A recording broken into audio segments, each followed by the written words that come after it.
currently as you all are downstairs, down the ladder, underneath the tree. Hello. And there is this mobile and the little skeletal remains of a child.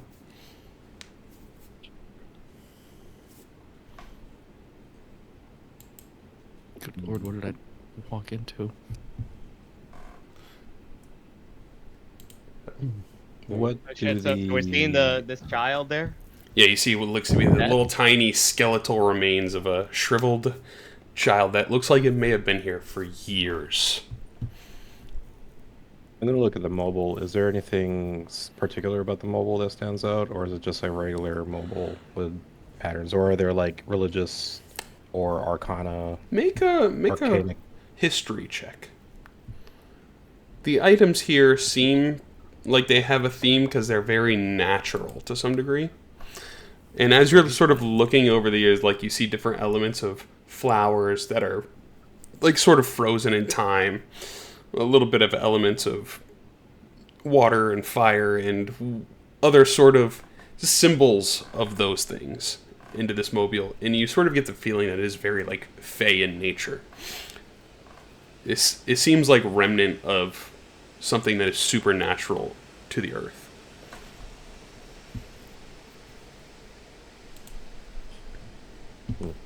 Okay. Then I wonder if this is the doing of Malice O'Shea.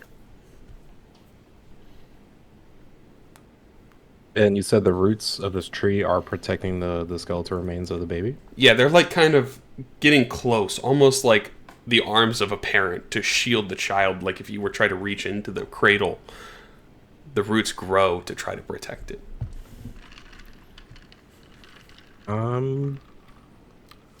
Interesting. It seems like the tree is acting motherly in a way. I'm gonna look over the skeletal remains. Do they appear to have any like fractures, or do they seem broken, or they just seem to be like all in one piece? Good question. Go ahead and make a medicine check. Oh. Yeah, you're looking through. It's hard to tell. The skeleton is aged for sure. Like it's probably been here for years at this point. You're just searching through. Nothing looks damaged. You're not sure what the cause could have been or anything along those lines. I wonder how this came to be. Is there anything else in this room besides this crib? Nope. Do we know what the what the race the skeletal remains belong to? Looks Sorry, like a small human. I'm gonna touch the roots. Do they seem scared? The roots? No, not necessarily. Okay.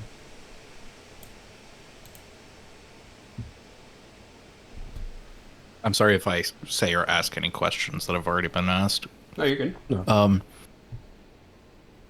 Does it look like, is there an obvious cause of death for the skeleton, like fractures or? Not anything that Mako noticed, but you can go ahead and make a medicine check as well. Okay.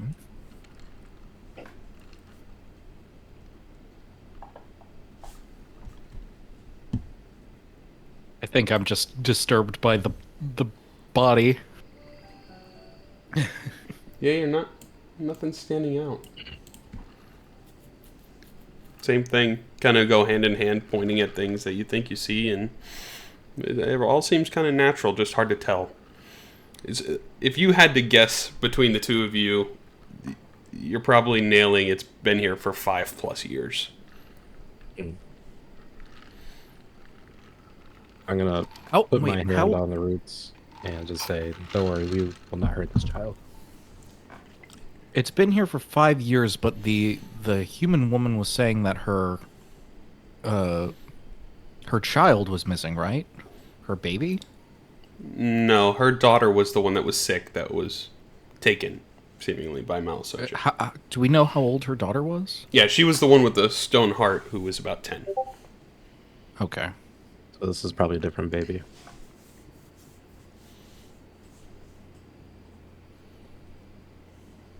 Are there any signs within this area of where Malissosha could have gone?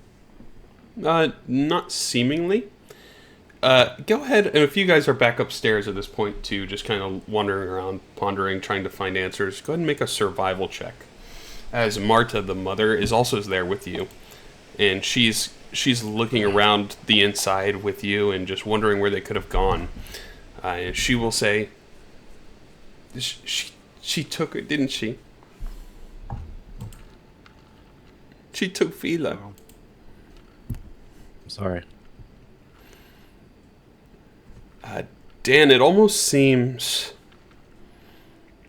magical in nature. There's no footprints that are recent that stray away from this place.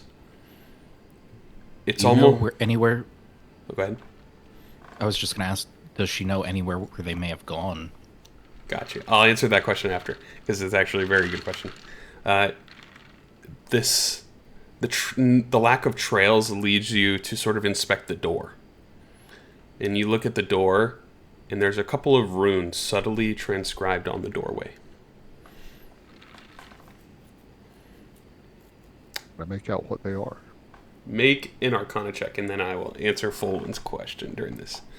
Folwin, as you ask the question, Marta responds, I know that she has her mother that lives in Providence, not too far from here. Maybe she went there.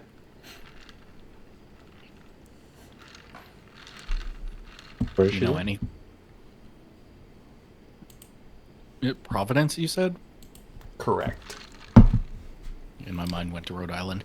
But do you know anything about her family? No, she doesn't speak much of her family.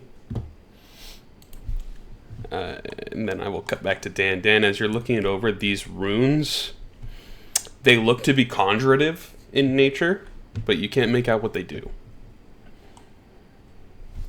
Okay.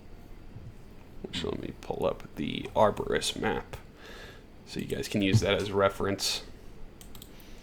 So you guys are the D&D symbol in the northwest by Mudflat. Providence is in the square middle. You can take one of the trails down there, and it would take, you guys can go 324. You can go 8 hexes in a day. So 1, 2, 3, 4, 5, 6, 7, 8. It'd take about a day and a half to get to Providence from here.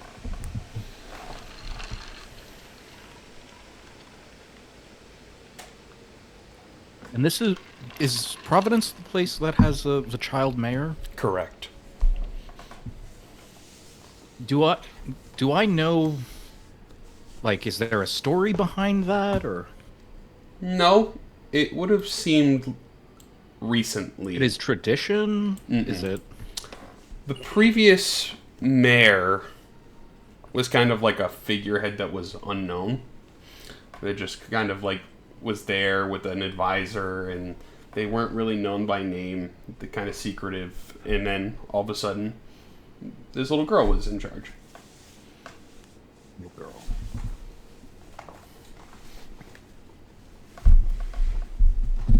Out of curiosity.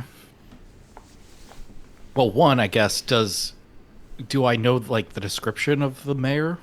I wouldn't think so, no. Okay. Nor her name. I think it would just kind of make rounds that there is a strange phenomenon with a young mayor. So no way of knowing if they happen to look similar to? Correct.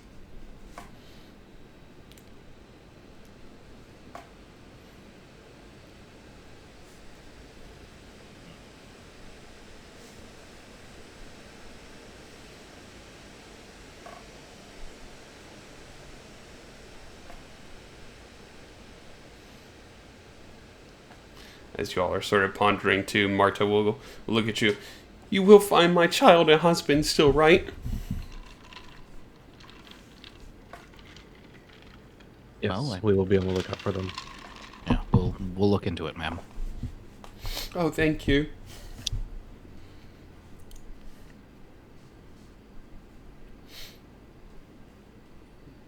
I'd say we should probably start heading to Providence. Okay. I mean, we don't think we can collect any more information while we're here, right? No other I mean, leads we haven't looked into? If you want to ask around town, you can certainly do that. And see if you Well, get a y'all general are- knowledge. Yeah, While y'all are having that particular conversation, I'm going to insight check the mother. Okay. Yeah, I mean, she seems like she's telling the truth. She seems like she's more upset than anything. Leads you to believe that she's probably has nothing to hide.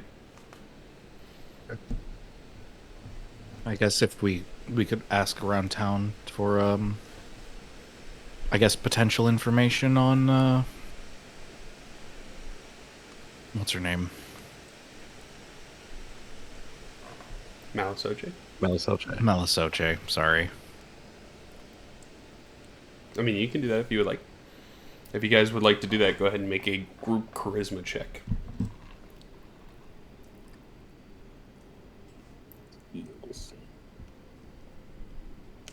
Check.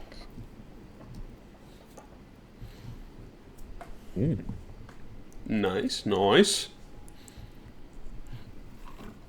I think all of you are currently met with the same reaction from these people as soon as you tell them that Malisoche is gone.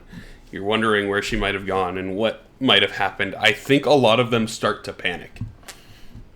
And for all of you, this kind of makes sense. Just seemingly looking around this small town with these mud houses, palm fronds for the roofs, no crops growing.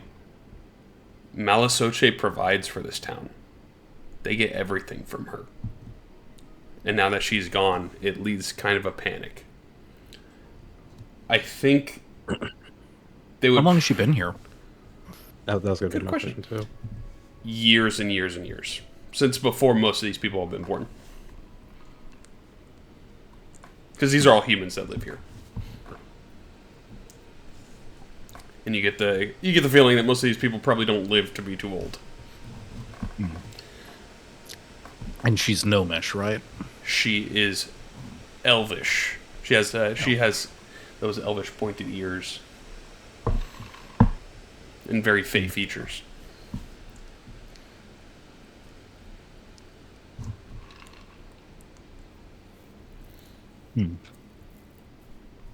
But yeah, I think the other consensus is maybe some of the older people will tell you a similar thing, that she has, the only thing they've heard is that she has a mother that lives in Providence.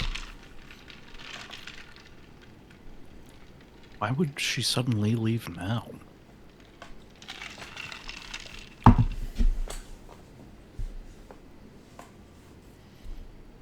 Good questions. I don't remember if we asked this last session. Would any of us have any ideas of what you would use basilisk eyes for? Make a medicine check.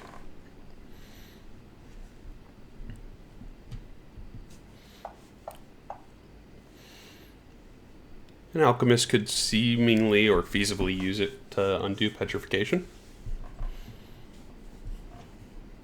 It's kind of like using an anti-venom, right? From a snake. You do the same thing for petrification from a basilisk.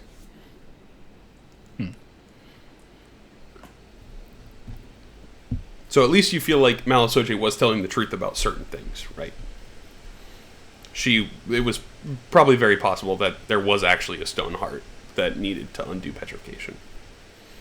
Okay. Then why would she leave? Unless, maybe it is just she's visiting her mother who has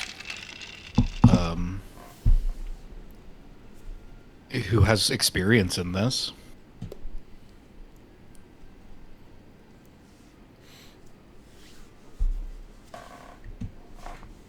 Right. So I like your questioning. I like your line of thinking. So let's kind of walk through this. All right. So we got time warped into the location. We were approached by the distraught mother. But we weren't and time warped. / We wife. were. What do you mean by time warped?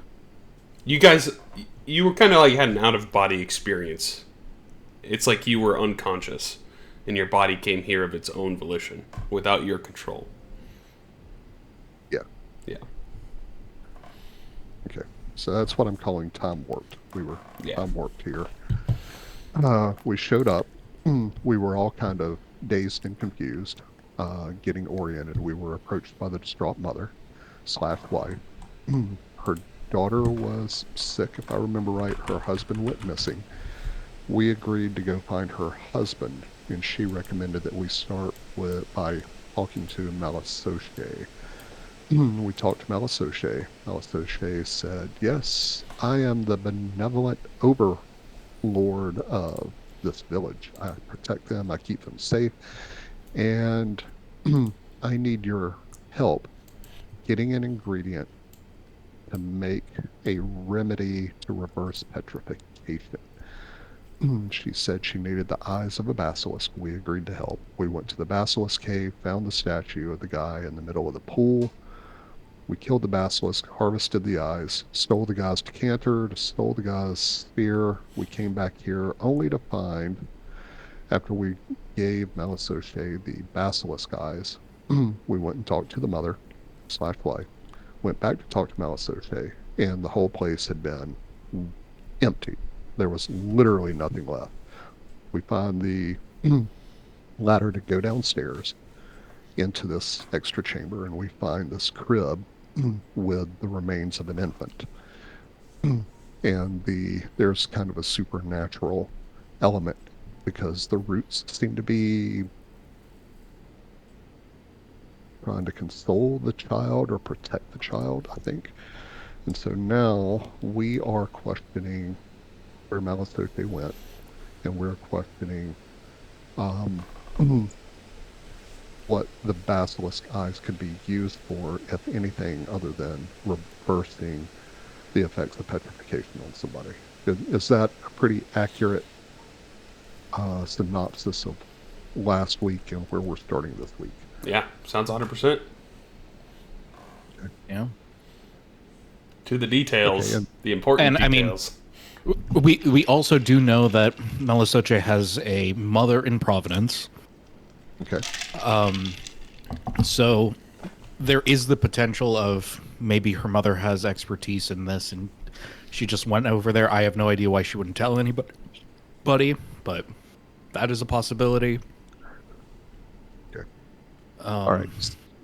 Okay. So we've got a solid lead to go track down, to go over to Providence, find Malisoche's mother, potentially Malisoche. All right. So what do we have right here in front of us that we need to address before we go down the road to Providence? Is that a question for me, or? I think, well, it's kind of a question for all of us in the section. Dungeon Master is welcome to chime in. We should probably at least let Marta know that we're leaving and maybe try to say something to console her of, like, obviously your husband and now daughter are missing, but there may be a very reasonable explanation. We're going to look into it. Okay. Okay. No, that's outstanding, William. Okay, so has this type of event happened at any of the other families in the village? Good question. We'll include this as part of asking about. No, this seems like a one-off strange event. Okay, so why? Okay, so what is it about this lady, her husband, and her daughter that makes this stand out? Okay, and I've insight checked her, so I have the impression that she's being honest and forthright with us. Mm-hmm. So what are we missing? How rare are basilisks? Nah, they're pretty common, especially like in this area. Probably very cavernous and they're just lizard monster. Okay, so she's an elf who's lived for at least one generation of humans, and I can assume she's probably lived a longer than that. Correct. So I would imagine if she needed to, she may have a way of taking out a basilisk. So I can't imagine it was just waiting for someone to bring her basilisk eyes or something like that. The only strange other thing that may have triggered her sudden flight, I would potentially think, is our arrival. Because we were all in a daze. If that was caused by her, or perhaps she knew something about it and it is avoiding us. Honestly, we can just speculate at this point. I think you're onto something. I think for your guys' knowledge too, you probably wouldn't be able to garner much more from the people here to sort of help. I mean, the only other thing I could potentially think of is you've got a child running a nearby city, which kind of took everybody by surprise, and maybe that, whatever chain of events led to that, has some significance. It's very possible. All right, let's put that on the list. Okay, so the question I've got is the dead infant or toddler, whatever the case may be, that we found in the basement of Malisoche's, was that this mother? Was that Marta's child, or was that a completely unrelated child? Unrelated child. Marta's child was the 10-year-old girl that was petrified to heart inside the treehouse when he first got there. Very different ages. Yeah. Okay. All right. So Malisoche. Okay. So we come back. We give the basilisk eyes to Malisoche. She pulls chalks and beats feet. We discovered the dead child in the crib in the basement. Did Marta's daughter, did her heart that was turned to stone, was that reversed after we gave the basilisk eyes to Malisoche, or did she do anything benevolent at all for the village before she left? You're not sure. As soon as you gave her the basilisk eyes, she gave you the gold, and you guys stepped out and haven't been able to see her since. She was gone. Yep. Yeah, that. Hang on, sorry, I'm getting a call. Okay. Okay.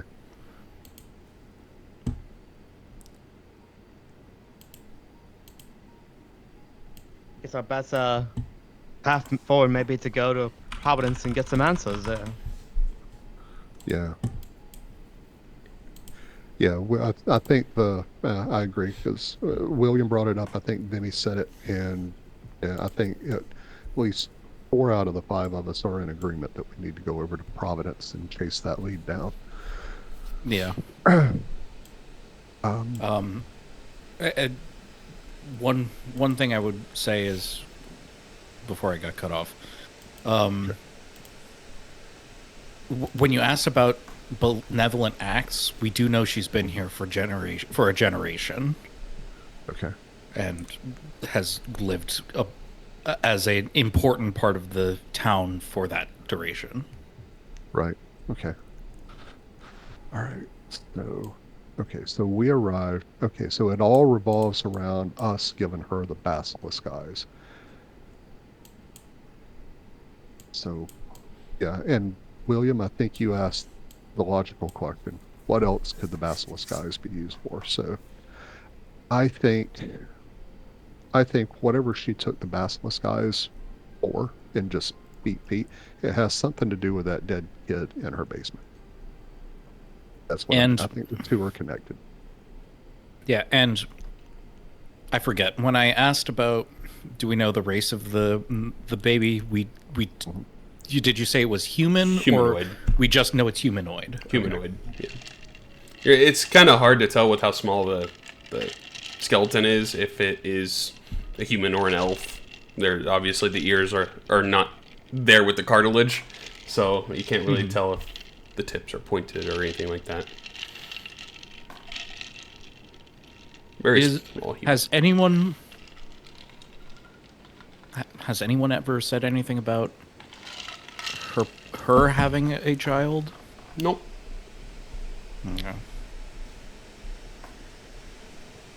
And also, how did all of this stuff in this room disappear? Seemingly overnight. Mm-hmm. I think Did Dan we could probably surmise something along the lines of conjuration magic. That could do something like that. we find out what those runes in the doorway were? Just that they're conjuration magic. Yeah, that's the only thing I could tell. I couldn't make out anything more serious. A lot of conjuration magic deals with creating things and also portals and teleportation.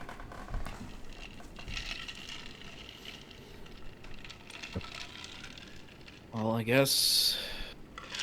Shall we say goodbye to Marta and be on our way?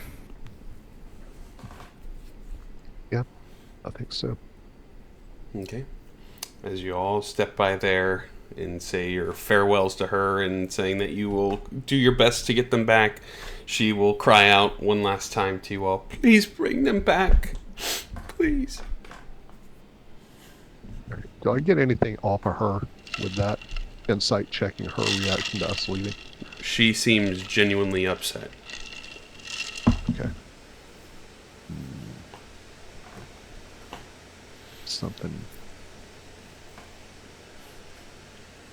All right. Okay, let's go to Providence. I'll chew on that for a little while. I think there's a connection. I don't know why all this happened specifically to her. That bugs me, along with the kid in the basement that we can't answer. You and will now associate. 100% have the answers by the end of this. I guarantee you. Okay. Okay. Let's go to Providence.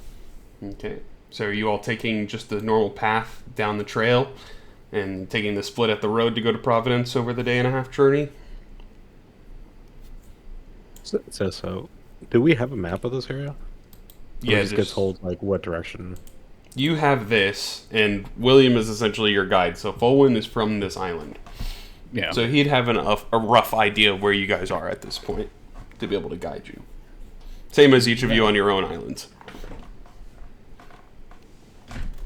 Are we going by the Basilisk Cave by chance? No, that is to the north of you guys. Okay. All right, we're heading the opposite direction. Correct. So I'm assuming, Folwyn, would you lead them through the trail? There's at least like a road that kind of carves up between the different cities. Unless there's a reason not to.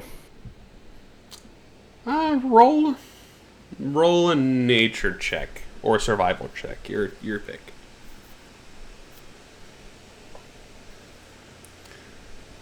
I feel like you would know that the roads are probably safer because they were at least built.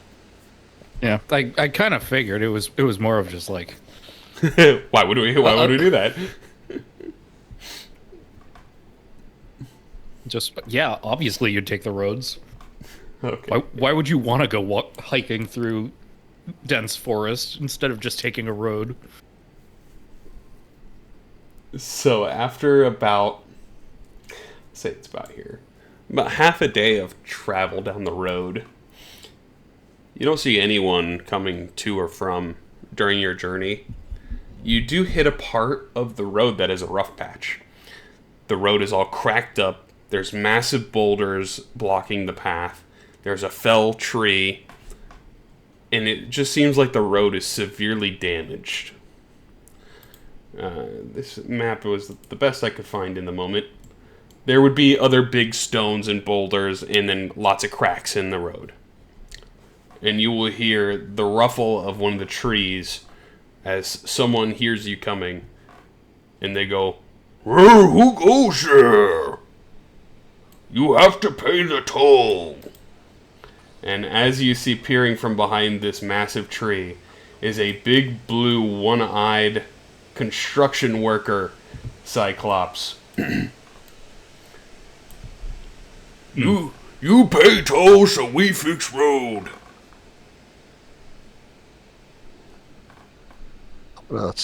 I'm gonna step up just a little bit, and I'm gonna ask him What toll are you speaking of, sir? 3 gold Is this per like a normal person. thing? Fix the road. You haven't seen this before. Okay. I was like, maybe he's just like a public service. All right, I'm gonna cast friends. Okay. That's I believe that should be on myself. You're casting it on Yeah. him. He makes No, it. I'm casting it on. Oh, and it should be on me, I believe. He makes a wisdom save or a charisma save. Oh, okay. Oh, he makes it. Yeah. You have it. Yeah, Oh no, I'll you cast cast it it on on yourself. Yeah, you do. Okay. Yep. And you have better Yeah, I charisma cast with it. them. Okay. Yep. And I'm. Okay, so. When I cast friends, I'm going to say, well, friend, well met. But I don't think we are the. I'm just going to straight out lie to him. I'm going to say, I don't think we are the people that you want to be charging a toll to. I think that you have some bad guidance from your supervisor. Huh? Who you said this? Go ahead and make a Yeah, I'm just- deception check, and you get advantage. Yeah. You say this to me? He looks at you. Let me go ahead and roll for him. Right. Oh! You work for town? Yes, we work for the town, and yeah, you didn't get the memo that was sent out early this morning. Are you corporate? Yeah, the memo that was sent out. Your supervisor should have a copy of it. No tolls are being applied today to the travelers on the road. Clark, no, get I note! hate to break it to you, but yeah, go talk to him right now. No, Clark, no walk back to Providence, too far. Clark, Oh, Clark, okay. collect toll, fix road. How long do effect for no toll? Just for today. Oh, okay. Clark will go back to... He'll kind of walk and he'll sit down behind the boulder. He'll go, good luck out there. Be safe. Thank you, Clark. You too. And yeah, enjoy your day. Thank you. See you later. See you later. Hopefully not. That was my Cyclops encounter. There you go. Oh, you already. I was about to say, looking So at do we the level map, up? Looking at the map, it looks like we can just walk around it. You could 100%. That's another solution. So that goes on. And you guys continue down the road, probably a little bit more shaken knees before pulling off to camp for the evening. Are you guys taking watches? It's relatively safe near the trail, but it's up to you guys if you would like to take a watch. Probably wouldn't hurt. Clark Yeah. might I'll take figure a out that I watch. lied to it. Okay. So do you have a watch order, by the way, if there's 4 of you? Because each watch is 2 hours. I mean, it's how many watches? 4. I'll take Second third watch. I'll take third watch because I only need to transfer 4 hours. Okay. That's like Okay. first watch. I'll take the last one then. Okay, first, second, third, fourth. Everyone go ahead and roll a d20, since it's not dangerous over here.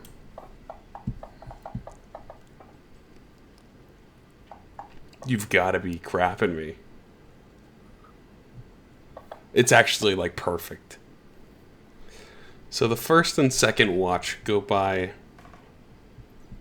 elegantly. Like, nothing happens. You all see the translucent glow of the fireflies and the other flora in this area.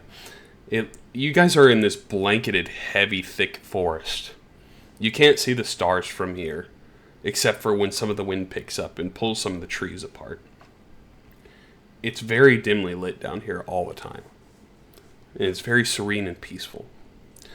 But when it gets to Fulwin's watch, Fulwin, go ahead and make a perception check. Okay.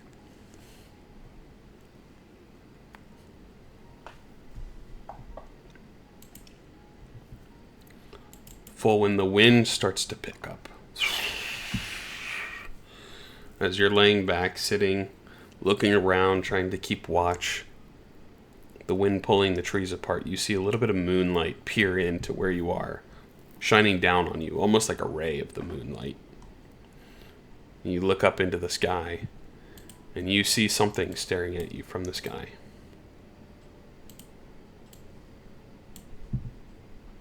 You see this spectral wolf. Looks starry. The same one you saw at the beginning of the campaign, staring at you, watching you from the moonlight.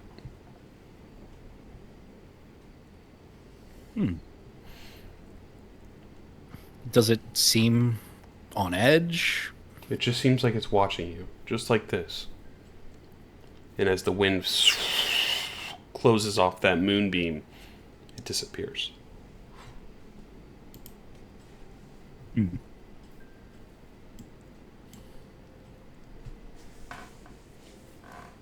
Maybe some fey trickery? You don't see anything else around in the area. And apart from that, your watch goes relatively peaceful. As it cuts over to Mira, Mira's watch also ends easily enough, cutting into the morning light, allowing you all to pick up camp and continue your journey.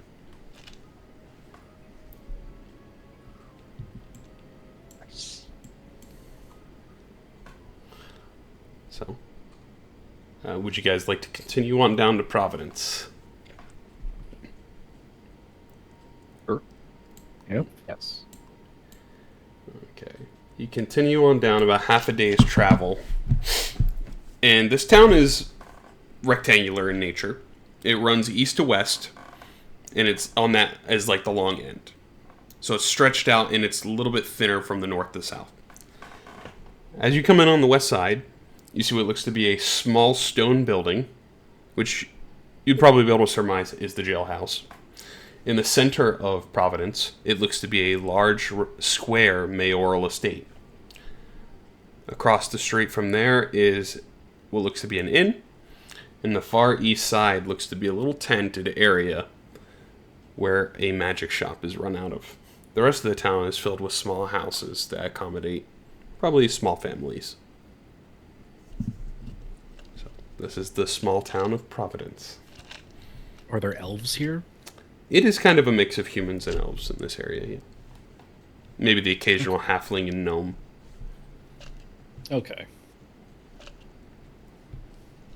So it's not as simple as asking all the humans, "Hey, have you seen an elf?" You see, yeah. Unfortunately not. Besides me. You're the first one I've ever seen! Do I see any names of the shops? The shop does... Let me see. Does it have a name? I don't believe it has a name. Okay. Yeah, Just seeing if the shop would labeled. probably be based off of his name, which would be above the door. And you see, it's kind of like one of those curtains that you pull to the side and you can walk inside. It's not even like a door that he lives inside. Almost like a teepee of sorts. And that is on the far east side of town. The town's not very big. You can probably cross it in maybe a half hour of walking. So, but the name above the magic shop is Fast Hand Phillips. I like it. Fast Hand Phillips. With an F. Oh.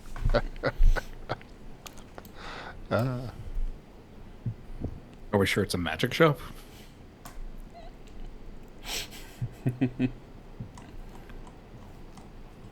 would probably be able to tell.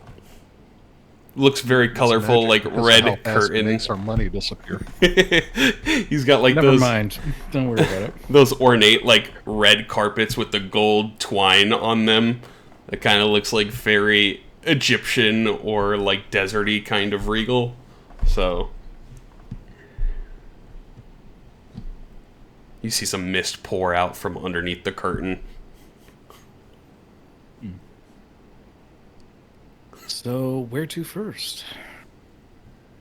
Well, we're approaching from the west, so the first place we see is a jail. Correct. I don't think we need to visit it, but we'll just make note of it for now. And then you mentioned Like a mayoral estate? Yeah, the mayoral manor is right in the middle. It is a large kind of... It has wings, like a left and a right wing, that go around the middle rectangular piece. It's 2 stories tall, but the roof is very tall off of that second story. It is surrounded by a gate, like a heavy iron gate. There are 2 people standing in front of the gate entrance, wearing armor. And then in between the gate and the house is a whole bunch of flowers. Like a big flower bed garden.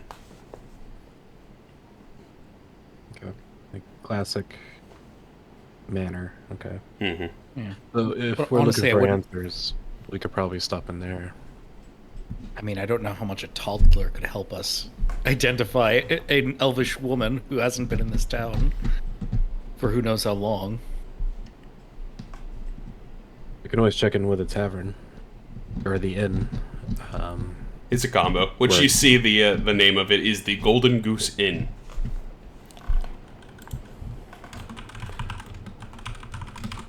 In which I would ask, Daniel is not here, but you all can make a perception check in his stead.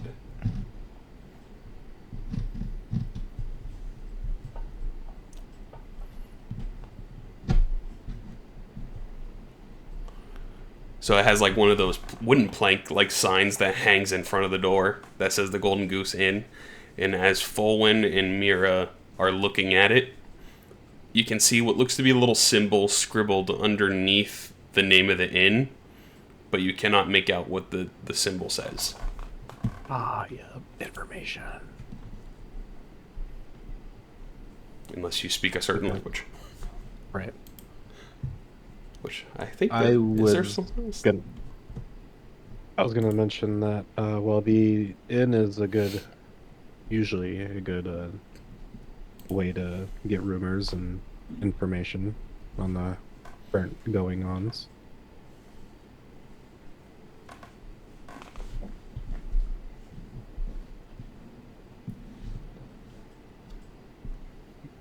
Honestly, Always nice there.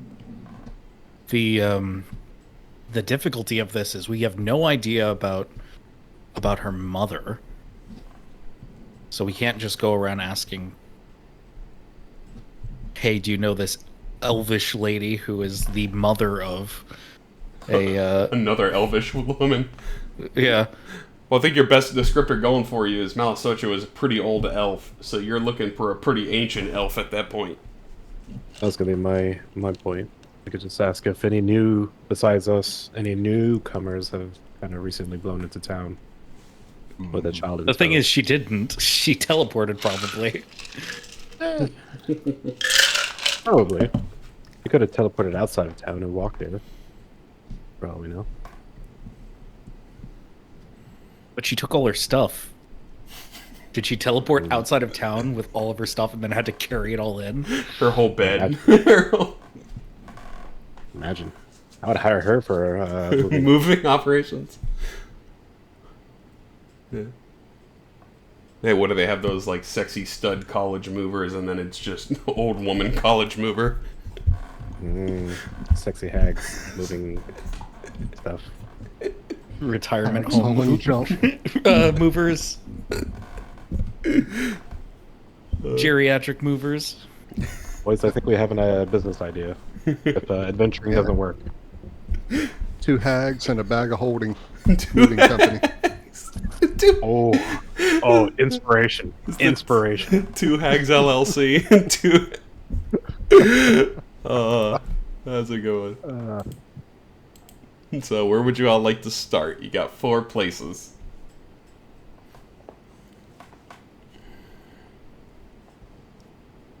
My vote is the end. Yeah, okay. Yeah, I feel like that would be. Yeah, let's start with the end. Okay. As you walk into the inn, which I will save a little note for Daniel, since he is not here, and there is something for him here. As you get inside the inn, it is a 2-story inn. As you walk in, you're immediately met with the wooden bar that stands across the room from you. There's a couple of like circular tables that cut in between you and the bar when you open the door. And along the right side of this tavern is a wooden staircase that goes upstairs to a long hallway where the rooms are to stay.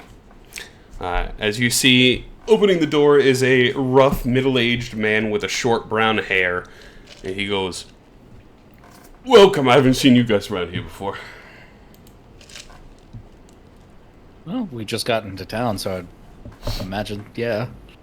Ah, sweet. My name's Yacone. Can I get you something to drink, something to eat? Yacone these nuts. What did you say about my mother?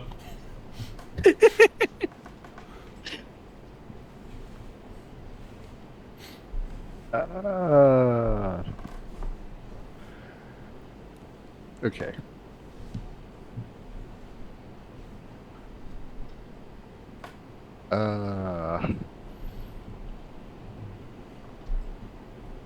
Yeah, Cocoon, I'll a take. drink, please. I'll take something to eat. Something to eat, something to drink. It'll be. Yep. How many are there? Yeah, I can't fucking count.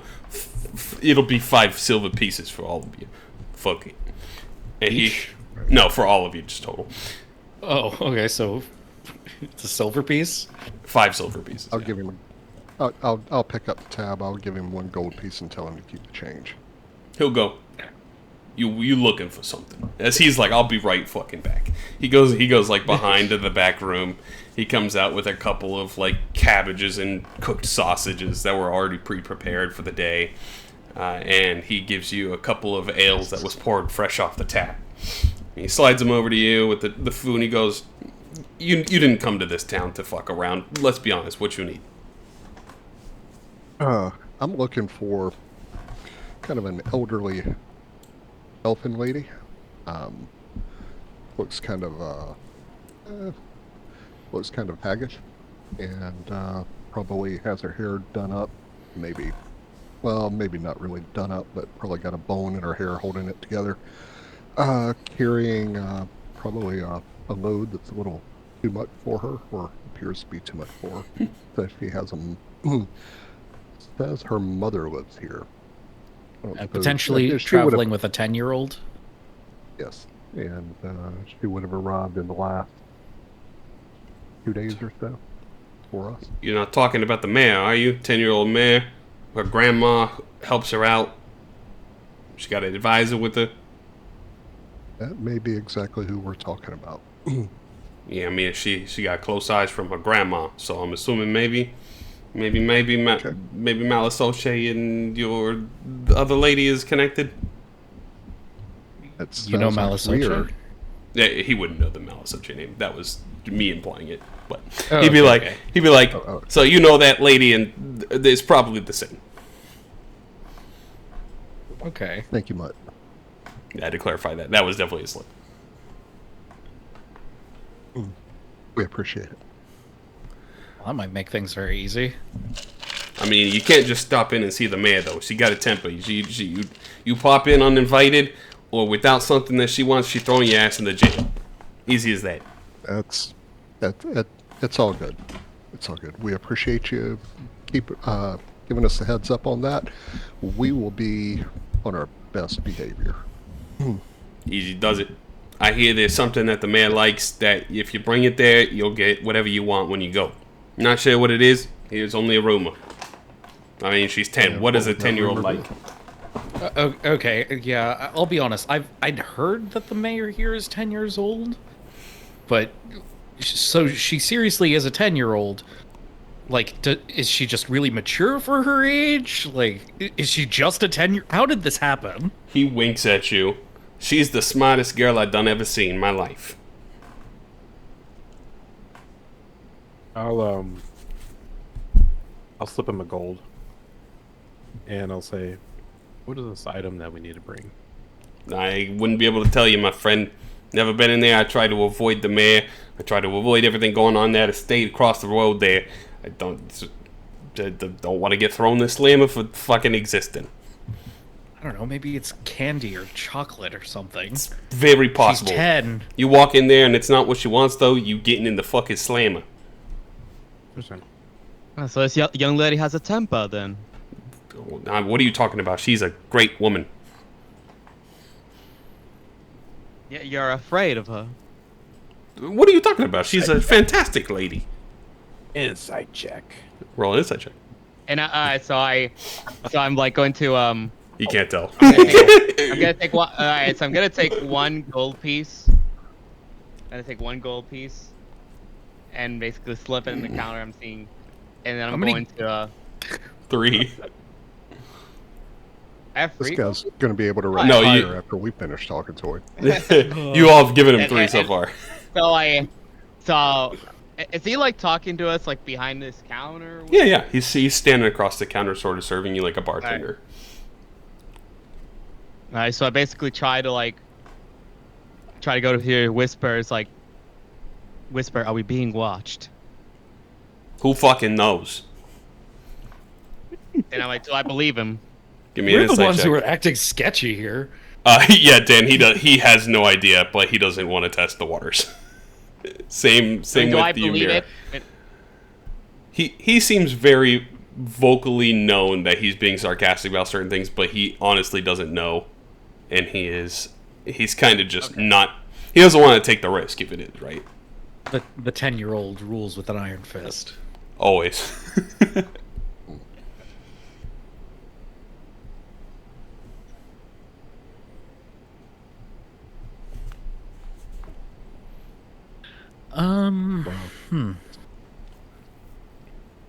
Smartest kid he's done ever seen. Done ever seen. So, in the off chance that this is the kid of Marta, did she ever say anything about what her daughter likes? Nope.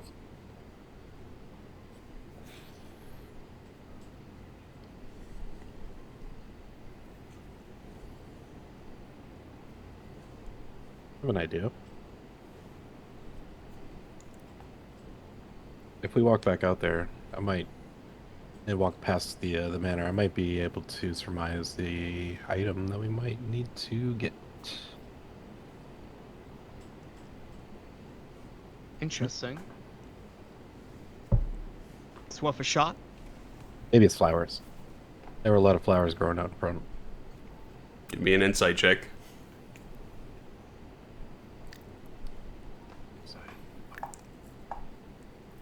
Dude, Damn.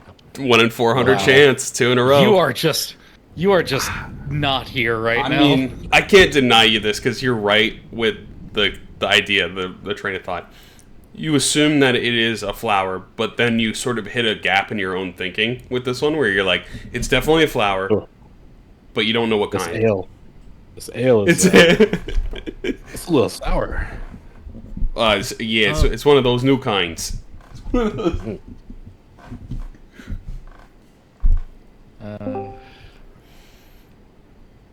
Perfect. Hey, look at that. We got Daniel here. Awesome. Our Hey. roadie boy. Also, Daniel, perfect timing. They saw a symbol outside of the inn, the tavern/inn, but we're not able to decipher the symbol. So as soon as you pop in voice, we know you're there. I can let you know what it is. Okay, I use my ranger senses. Use ranger senses. Yeah, the symbol is a thieves' cant for help wanted. And the man working the bar is named Yacon.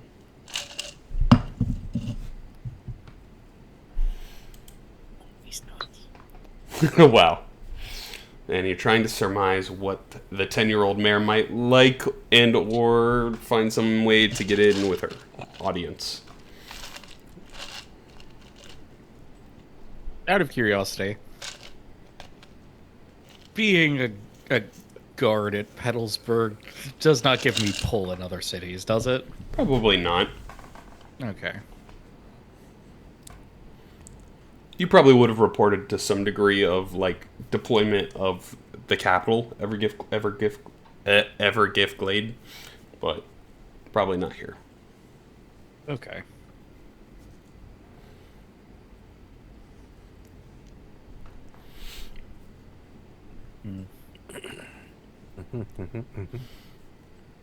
He's looking at you all.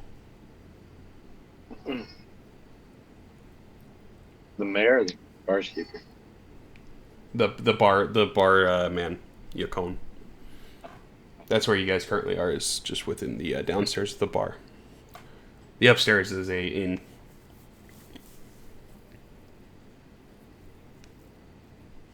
He will ask you all to. You all staying the night by chance? We got a couple of rooms. We've only had one guest so far. Dude won't leave. Who's the dude? Hey, some wizard. Wizard. Neat.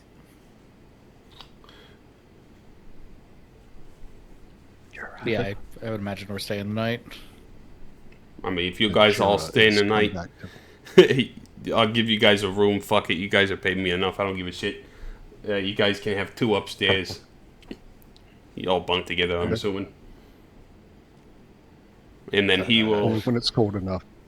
He will note to Drake, since you came in a little bit late, he'll go, so there's this little meeting going on. And there's something we gotta kind of... There's something to look into if you're interested around here, you know?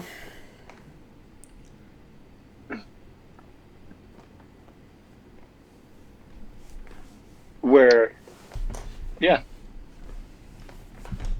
There's a couple of gems that are making the coin purse heavy for someone. Oh, yeah. My bag is quite light right now. Where Alright. could I find these gems? Come back in the evening. We'll get you hooked up. Are they just saying this out loud in front of us? Yeah. It'd be more Thieves' Canty, Cody. I can't think of anything off the top of my head, but... I need to brush up on my Thieves' Cantery. I'm planning on a birthday. I'm planning on birthday. She's going to be turning 1 year old today. That's how many targets there are.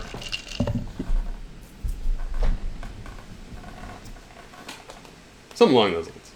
But yeah, he will say, come back in the evening. Maybe I can use an extra set of hands behind the bar. The glitter bucket is losing its luster. It doesn't give you Thieves' Can, unfortunately, Dan. As language.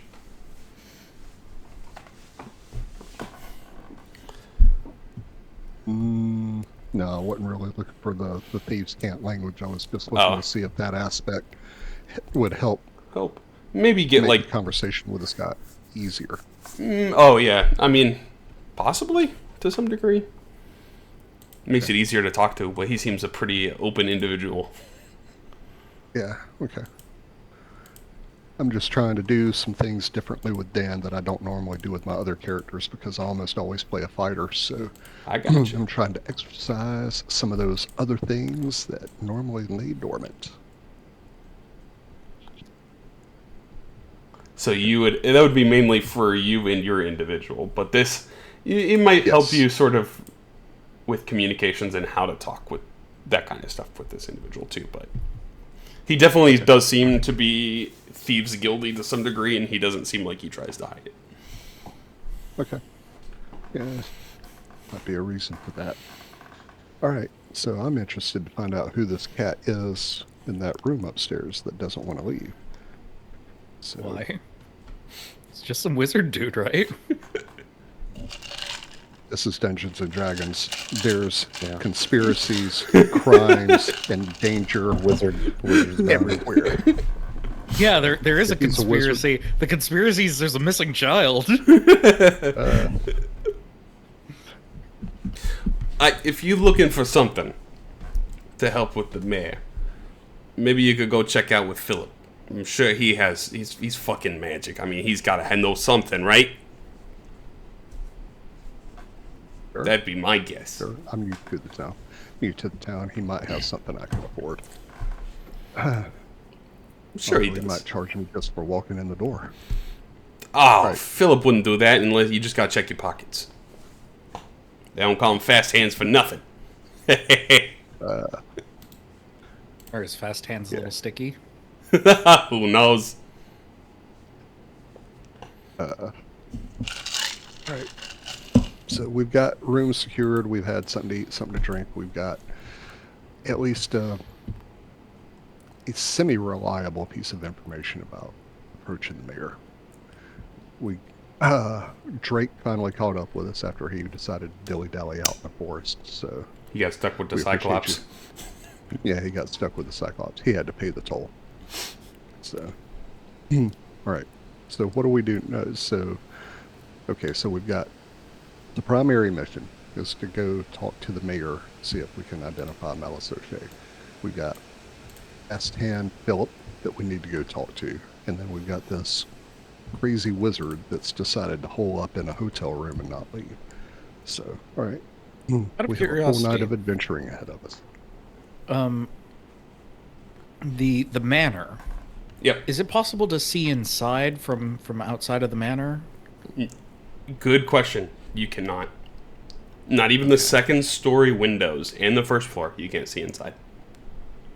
I was hoping we could just stand outside for a bit and see if we notice anybody. That's a good idea. Seems to be a little bit more secretive than that.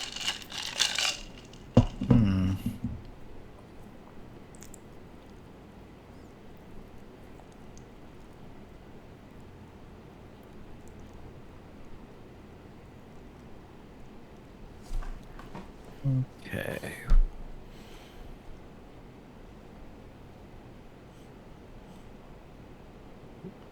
Well, I think we should probably maybe talk to Philip.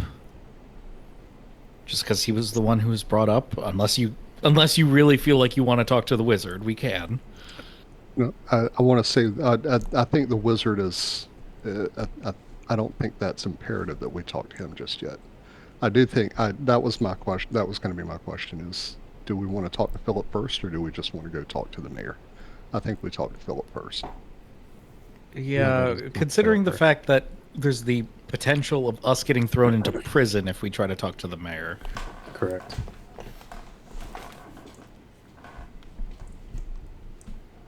Okay. Okay. So it sounds like you all want to make your beats over there to Fast Hand Phillips. Sure. Okay. As you all make your 15-minute walk, if that, outside the inn tavern and down to his magic teepee little curtain hangout spot. You see the smoke rolling underneath. You pull the curtain back, and you're met with some of the smoke rolling low on the ground. And you see the curtain, as soon as you walk inside, there is a second curtain behind the counter. You see it pull to the side, and you see this most elegant, like flamboyant man with a top hat on and a cape. And he goes, "Welcome to Fast Hand Phillips." Ooh. And then you see him like snap his fingers, and you see confetti like pop out. Ooh. I like this guy. And he will say, "Here are my shops and services." As he has a mystical bag of holding. He's able to identify items. There is a greatsword that looks to sparkle with the moonlight, and a couple of potions of healing. A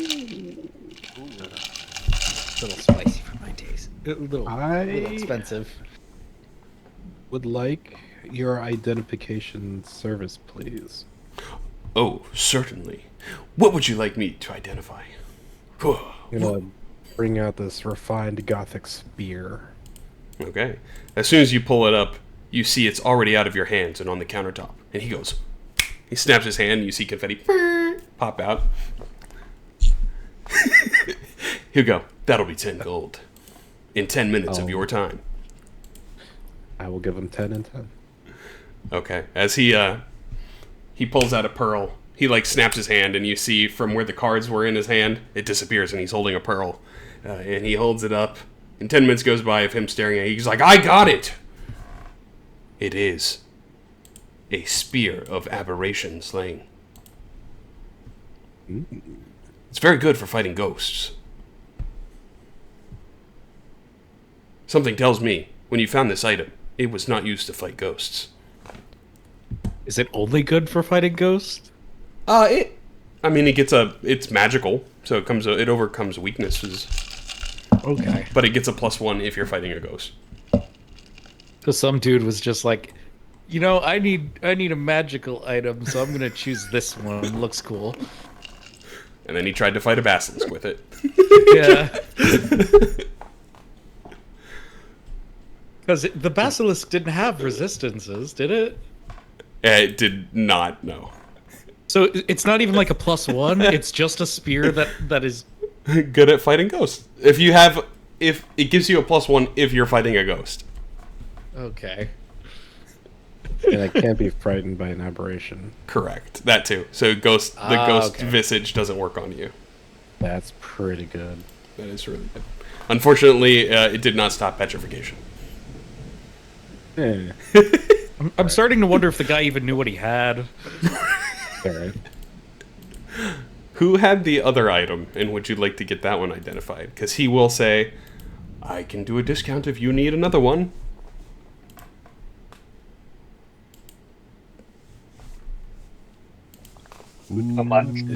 Was it John who took the decanter? Might have been John.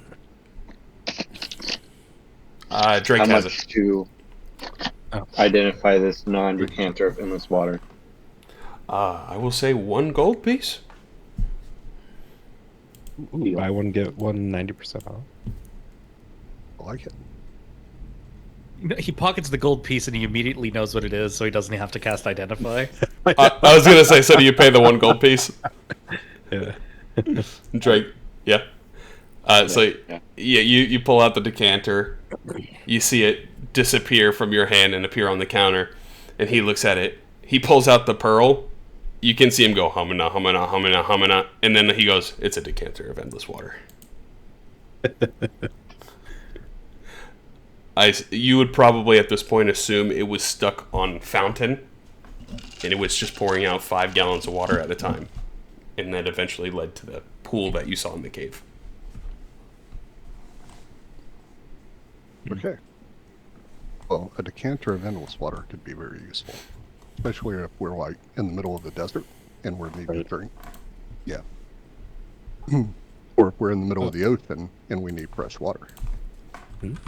That's a good one too. He looks at you, he goes, do you have anything else for my services? We do have questions. Oh, I do too. Why the fuck are you here? Pardon my language. Jeez, okay. Looking for someone. He's like, you're a little far from the ocean, and I don't even know where you guys came from. Petalsburg? Oh, fair. That's still kind of far. I wouldn't come here. Well, it seems our journey led us here, and we're looking for someone, but we also have to stop by the mayor's manor. Do you know the item that we have to get to present to the mayor? Make a persuasion check, and he will respond immediately with, that's weird. You are like the second person this week to ask me that question. Who was the first? Second? Yeah, I mean, it doesn't happen often, but the fact that it's happened twice in 1 week is kind of strange. Was it an old elvish woman? No, he was like in a burlap sack, and he was a man with brown hair. He was kind of dirty. Oh, It's the husband. oh, You know what happened to him? We got a lead. Yeah, I heard he got thrown in jail. Oh, he's in jail. I mean, last I've heard, yes. Then that may be a mystery solved. We can bail him out. It's all connected. Now, out of curiosity, if one of us had been put under a magical effect, would it be possible to like know what that effect was? You could Like, guess probably, or make an Arcana check or whatnot. Like yeah, if someone I charms you, just- sometimes you know, right? Like there are certain conditions to spells too. Yeah, I guess I'd I'd describe of like we all kind of zoned out, and then suddenly we were someplace else. You wouldn't think that's magical. You think it's almost like you've just been spiritually ripped from your body. So we need to find a cleric, not a wizard. There's a possibility. Okay. You've had an out-of-body experience, essentially. Is the best way to describe it. Okay.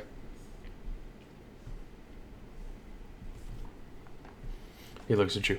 Is there anything else I can do for you? Do you know if we are able to bail somebody out of jail? Of course. Why not? Also, I just took a guess in the dark. Honestly, the last time that man came here of what I thought she would like, I thought it was flowers, so I'm assuming maybe you got her flowers. If anyone knows what she would like, it's got to be Mova. Warden Who's Mova. Mova? The warden. I mean, she goes up Oh. there to the manor all the time. Okay. Well, I guess we should go to the jail. Fair luck over there to you. I do not want to spend any seconds in the prison. I think most people don't. Also, do you know the mayor's name? Oh, yes. It is Lady Trina. Let me pull up, just so I'm not spelling it incorrectly. I have too much stuff in my documents. Trina. Classic Southern rapper. Rena.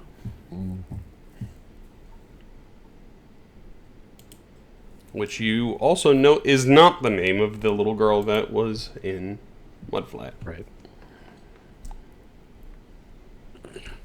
Okay. So, our next destination is the jail. Good luck, friends. Thank you for your business. I will see you around. As I'm leaving, can I like check my pockets? Of course. You check it. Everything seems to be there.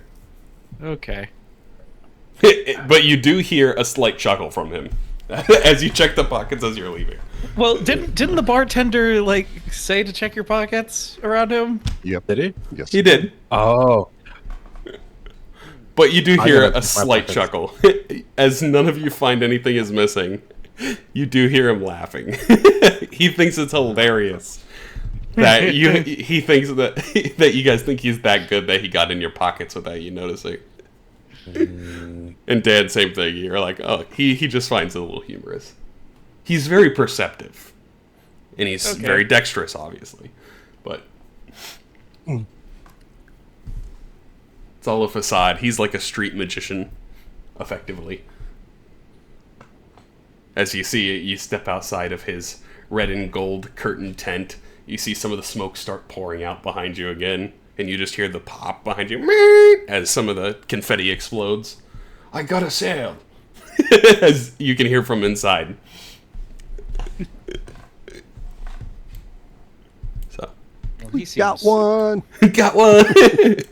One sucker. you probably get the feeling he doesn't get much business in this town.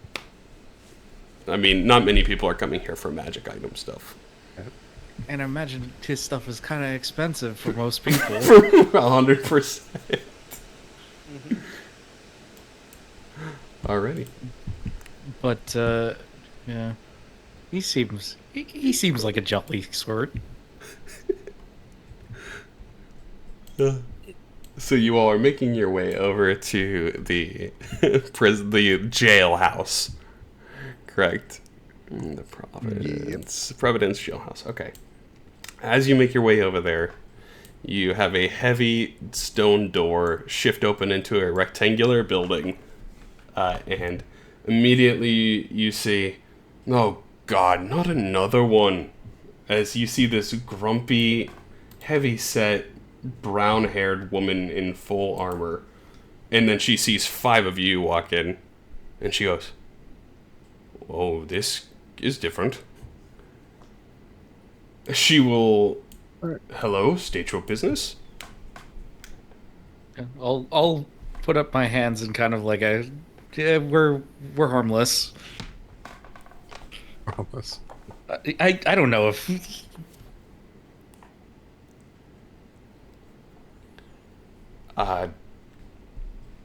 What brings you to the jailhouse? one we heard that a man was recently thrown in jail, kind of raggedy. 2 of them, both raggedy, yes. His name is Johnson. Ah, yes, that is one individual that is here. Who's the other gentleman, if I may ask? Don't know. He's been rambling. He doesn't say anything. He came in here and he keeps talking about a spear. Oh no. Huh.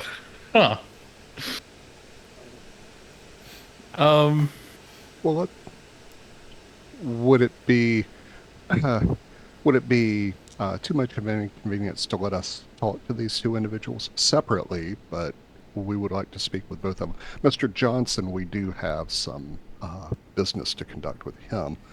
Are you breaking him out of prison or something, or? No, his his daughter recently went missing, and we're assisting in that. She'll kind of like sweeten up for a moment. Oh, I'm so sorry to hear that. That is terrible. And then she'll put on her tough face again. I think that's fine, yes. What about this other individual? Do you know who it is? We'd probably have to see them. Yeah, we heard rumors that that there was a gentleman who was either carrying a spear or looking for a spear. We couldn't discern which, and was had agreed to help the village of Mudflat, but he kind of disappeared, and that's who we think this gentleman is. Do I need to roll a deception check on that? No, and actually, that wouldn't be a deception. So, yeah, in with your roll previously. She looks at you and goes, Okay. Oh, that explains a lot.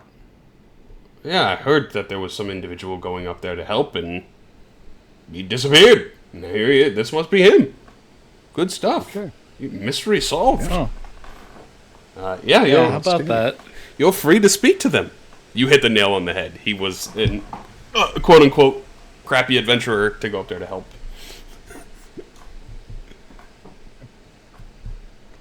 So, she will open up the heavy steel door to lead into the cells. And it is a row of cells. And let me open that up for you all. There is currently only 2 individuals occupying. Johnson, in his ragged clothes, is on the right side. And the other individual, which as soon as you turn the corner and look to the left, you see the visage of that man that was turned to stone, that has been unpetrified and in the jail cell. I'm gonna stay out of sight of the jail. So, Well, we established that he had no consciousness of the world around him. So as long as you don't show the spear, you'll be fine. correct. I will stay out of sight Okay. of that cell, but I'll stay on the side of Johnson here. Putting on the tokens for you guys so you can put yourself wherever you would like. Which one is Johnson? And which one? Johnson is in Oh, I the would top have- right. This is I Johnson. would have to walk myself. Yep. Oh no. Which, as you guys get in here, you hear him going, "Where's my spear? Where's my spear?" And then you hear him sort of snap out of it for a second and go, "You are the hope for all people, not just yours. And you will be the dawn of a new age." As he starts to shake, and you hear the shaking, you can hear it start to bang on some of the stone walls around him.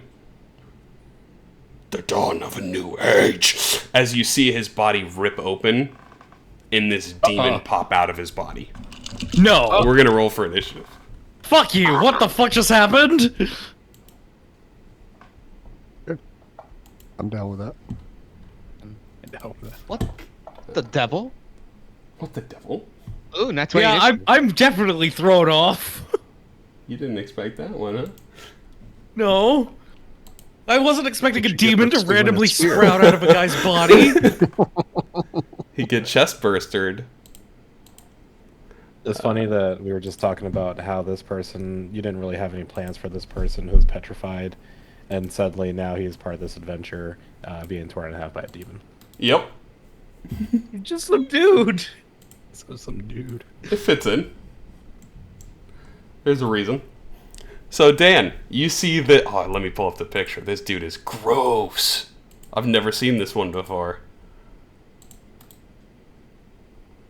You see this kind of, like, fleshy monster with, like, a long arm that has teeth on the end of it, and he's kind of grotesque and warty, and you see him immediately stepping forward, in his hand, as he slams it on the wall, it starts to break the stones away. So you know this dude can get out of the jail cell, like, immediately upon seeing you. All right. So, Dan, I need you to go ahead and make a wisdom saving throw as you are in the vicinity of this individual. And that is a failure. Oh, shit. So you just have disadvantage against him while you can see him. It's like a half frightened.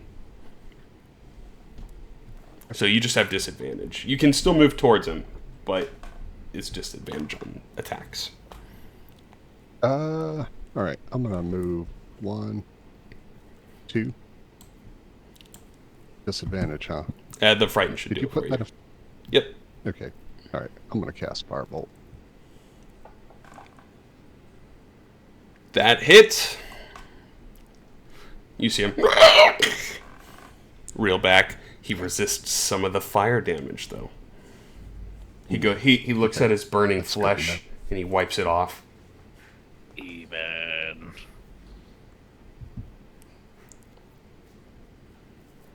All right. Let's see. I've moved. I've been frightened. I've attacked at disadvantage and still hit. Yep. That'll be my turn. Okay. In that frighten, it doesn't look like. At the end of. Oh, so you get another save now at the end of your turn. Oh. Okay. In Mira, 5, 10, 15, 20. Okay, yeah, you don't have the save yet, Mira, because you do not have visibility on the creature. And you are no longer frightened. So, Mira, your turn. All right. You hear Moba go, "What the heck is that thing? Oh!"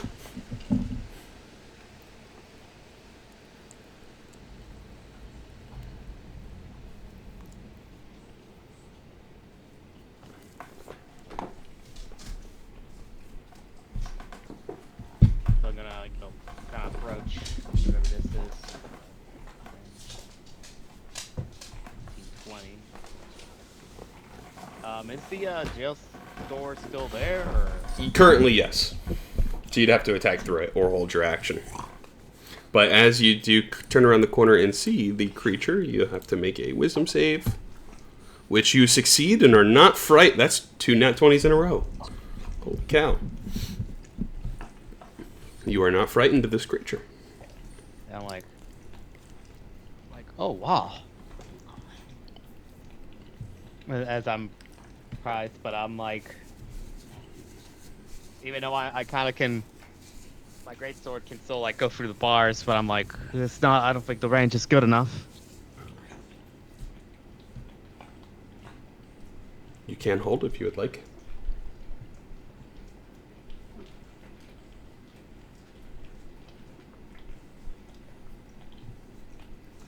See if there's anything in the bonus section. But doesn't seem like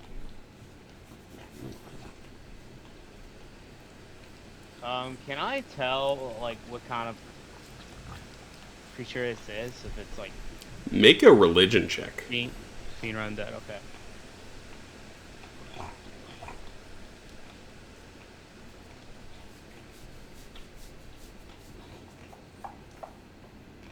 You know that this is a demon. And specifically, because I set the DC as 10 plus the CR of the monster, This is a rudderkin.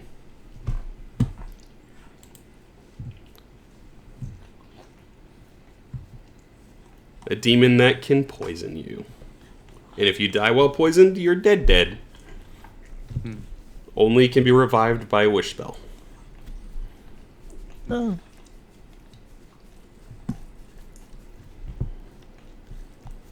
Oh, that's not to get attacked recklessly. So I think what I'll do is take a step back. Okay. First, as I'm feeling that's not to get attacked recklessly, so I'm channel some aura around me. So I'm casting with a bonus action Shield of Fate. Okay.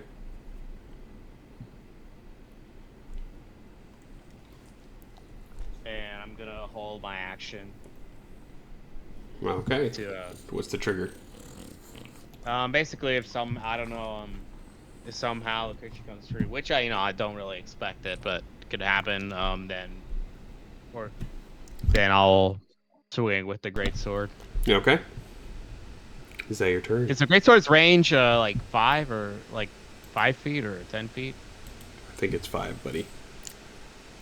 I think Okay, that's right. And that is what I expect. Okay. It doesn't have reach, so it's 5.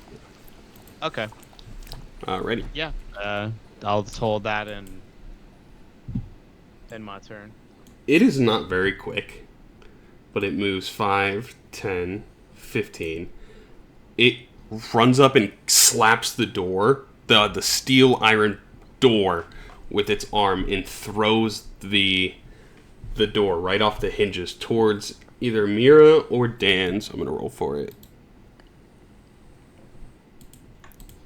1 is Mira.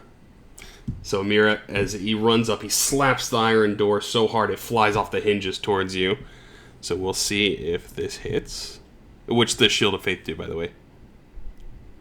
Basically it I think grants you +2 AC.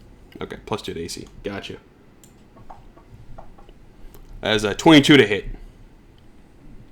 So you won't be subjected to the poison effect of this because it's poison attack, it's just a door. So I'm going to use the door's 3d6. You take 9 bludgeoning damage as the door flies off the hinges and slams into you. Oh, that's weird. I thought I was gonna roll a concentration there. I didn't roll the damage on you. So go ahead and roll a con save. Okay. You also don't have anything set for the spell on yourself. So I thought I did. you didn't apply it to yourself, you just clicked it. There you go. Oh, okay. I just relied on the. There you go. So go ahead and roll a con save. And that will be the Rudderkin's turn. Mako. Go ahead and we'll roll a wisdom save for you because you are within the range. Is that good? I usually don't remember what the. You're good. When the con save is good. Okay. It's 10 or half the damage, whatever's higher. You save as well, Mako. Mm-hmm. Here's your spear, asshat. 5, 10. 5, 10. I'm gonna roll up there.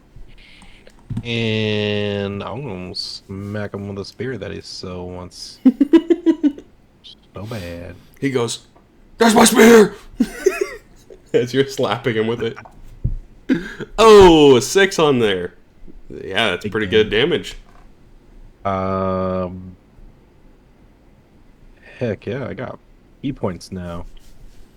I'm like, oh, I feel fast.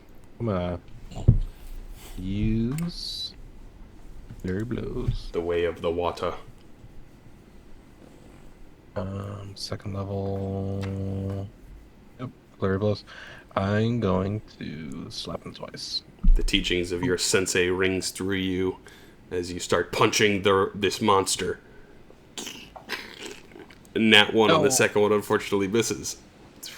Nah, that's fine. That'll be my turn. It's pretty good damage. Drake, at the beginning of your turn, you will make the wisdom save. And you succeed. Is there any other cells that are open? All the other cells are closed and locked, but his is now open with no door. The door behind you is how you get out, by the way, on the far south. That is back into the main room of the jail.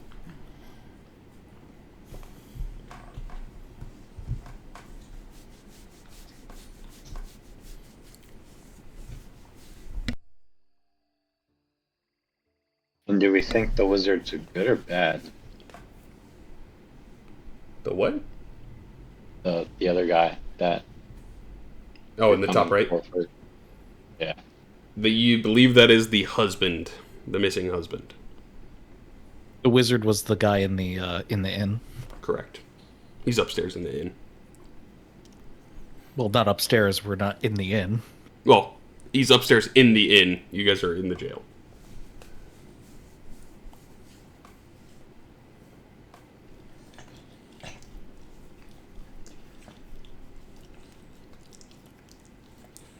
Well,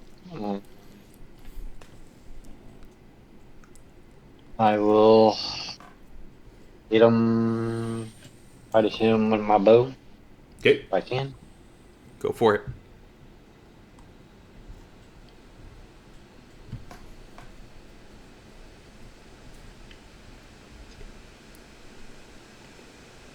Hit him, hopefully. That does hit. You get sneak attack. Sneaky. Sneaky doink. With my ranger abilities, I will hit him harder. Yep. 11 damage. Yeah, he is bleeding.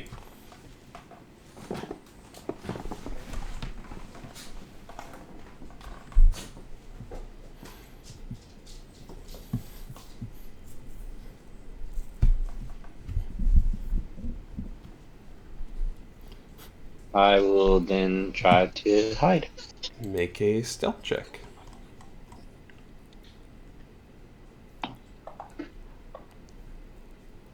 You feel pretty hidden. Alrighty, is that your turn? My turn. Fulwin, you will make a wisdom save at the start of your turn. Okay. Wisdom save. Oh, you beat me to it. You fail. You are frightened, but you can still move towards the creature if you would like. I just have disadvantage on an attack against him, right? Correct.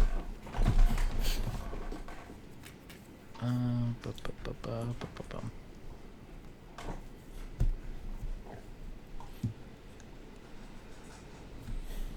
So I'll do 5, 10. I can see him from here. I've got an angle. Correct. Yep. Okay. I will fire my bow at him. I wonder, do I... Ooh, 8 misses, unfortunately. I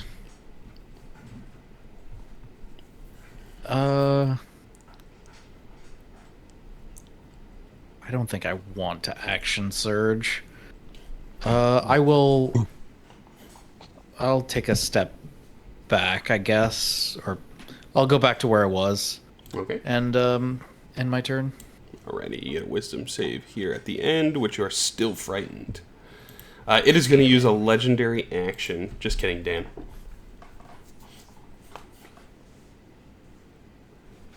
All right. I'm going to try this again. I'm going to cast Mind Sliver. Okay. That is a 13. You had the -3, just succeeds, unfortunately. Wow. That spell does not like me. Okay. I will move 1, 2, 3, and hide behind Lewis. Perfect.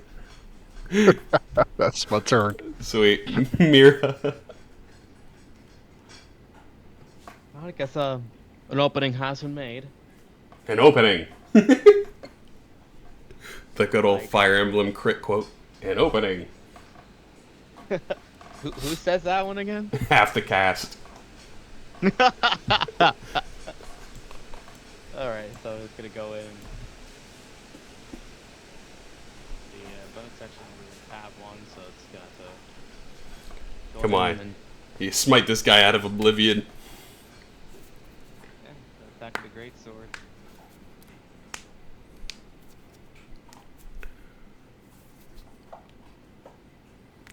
That hits indeed. You slice straight into him.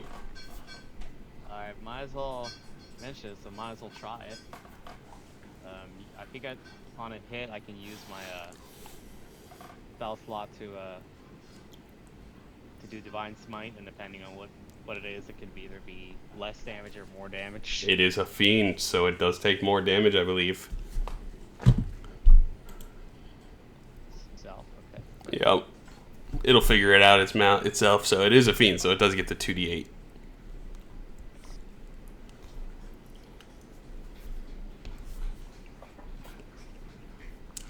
How would you like to do this? That was a massive hit. Damn. Yeah, so as I see, the cage going down and everyone else is getting attacks in. And I see an opening. So I take out my great sword and right before it hits, I kind of charge up what appears to be sort of like a bluish, like kind of like the blue fire of my chest, and it's able to come swinging down, and it burns him up, blue exorcist style. Hey, alrighty. Hey, you cut the big mouth arm off, and then you bisect him, and you see him just catch lights on fire before he burns away. And as he's burning away, you hear that one last quote of his: "You will be the dawn of a new age."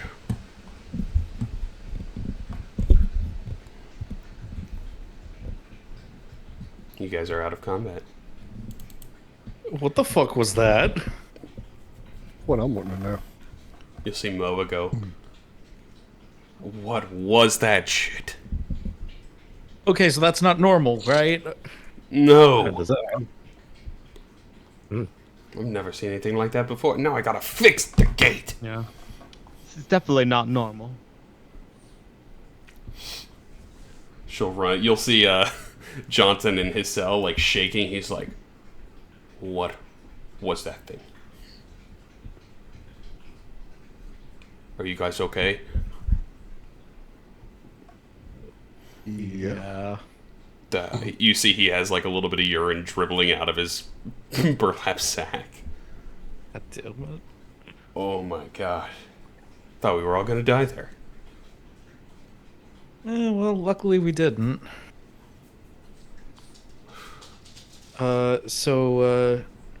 You're Johnson. you're Johnson. Your wife is Marta. Yeah, that's correct. You know Martin? Yeah. We do. Out of curiosity, why are you here? Like, I came to get adventurers to help Malisoche get what she needed so that we could save our daughter. And Okay. I got And you thrown in went here. you went to the mayor, and the mayor threw you in here. Yeah, I brought her the wrong flowers. Okay. So there's a little bit of good news and a little bit of bad news. The good news is we ended up encountering your wife. We heard about what was happening. We ended up fighting a basilisk. We took care of it. And we gave the eyes to Malisoche. Unfortunately, Malisoche has gone missing with your daughter. He gets, like, shocked for a moment. Why would she do that? That doesn't sound like her. We're not sure. We're still trying to figure that out. So far, our lead has taken us here.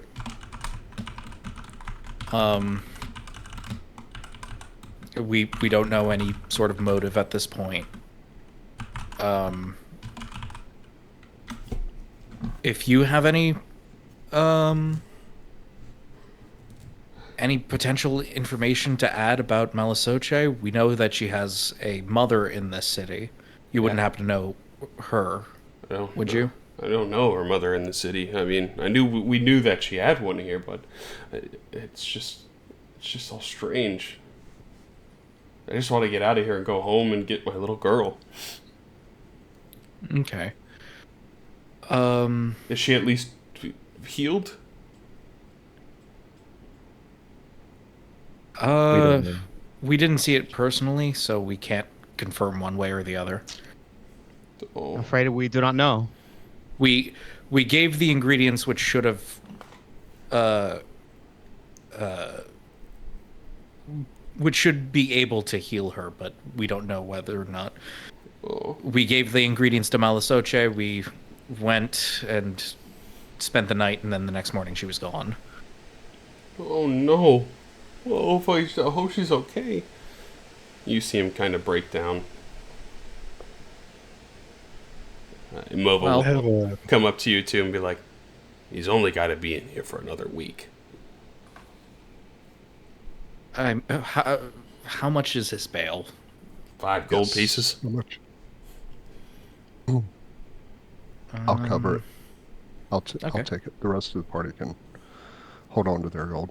I'll pay Warden Mova 5 gold pieces. She'll give you a respectful nod and then walk over and open the jail cell. And she'll say, I think you've seen enough in here. You're free to go. Let's get you a change of clothes. And as she walks back by you, Dan, she'll give you back the 5 gold pieces. Okay. I don't think that's necessary, but I appreciate the gesture. Okay. Fair enough. Appreciate you doing the right thing. You'll see she kind of like treads that line between trying to be the hard ass woman and also like she's still very like gingerly underneath. It's only going to take one good man to restore her to factory settings. Oh my god. Jeez, Like right here. Well, what are you volunteering there? Or? Hey. I'm Dan the man. Nasty Dan. Dan the brother. man. Nasty Dan. Nasty Dan. Dan. Oh Yes, sir. boy. Yes, sir. So he walks over as he's kind of cleaning up himself a little bit. And he will say thank you to each and every one of you personally, multiple times. He's like, thank you. I had questions. If nobody else had questions, Yeah, go ahead. I'll do the best I can. I wanted to ask about this tree in Mudflat. Oh yes. What's with the tree? Is there anything, any rumors, any long legends? Malisoche told us that the tree will watch over us, and that the reason that nothing grows on the ground, even though it's fertile, is because of the tree. The tree takes all the life, so we can't grow crops. Oh. Makes sense. Is it sentient? Oh, I Is there don't any- believe so. I don't think so. Does it have any sort of magical capabilities that you're aware of? I mean, I'm sure there's miracles that happen every day in this Fey-related forest. Are you familiar with there being an area underground, What area underground? underneath the roots? You can get under the tree? You probably don't know. He seems very confused. You're probably bound to find out if you return to your village. You'll find that Malisoche's abode is completely empty, and that there is a hatch leading under the roots. He immediately gets kind of shocked. How is everyone going to survive? She gave us food and water and took care of us. Most of those people in that village can't take care of themselves. They rely on her.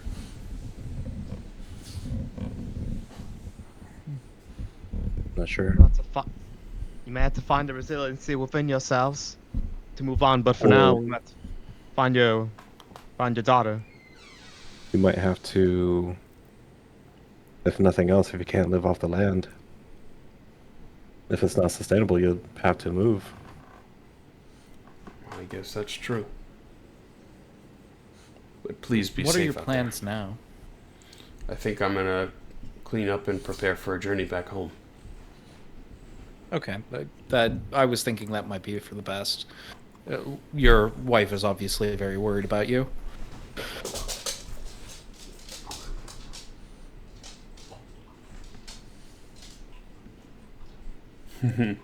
Interesting.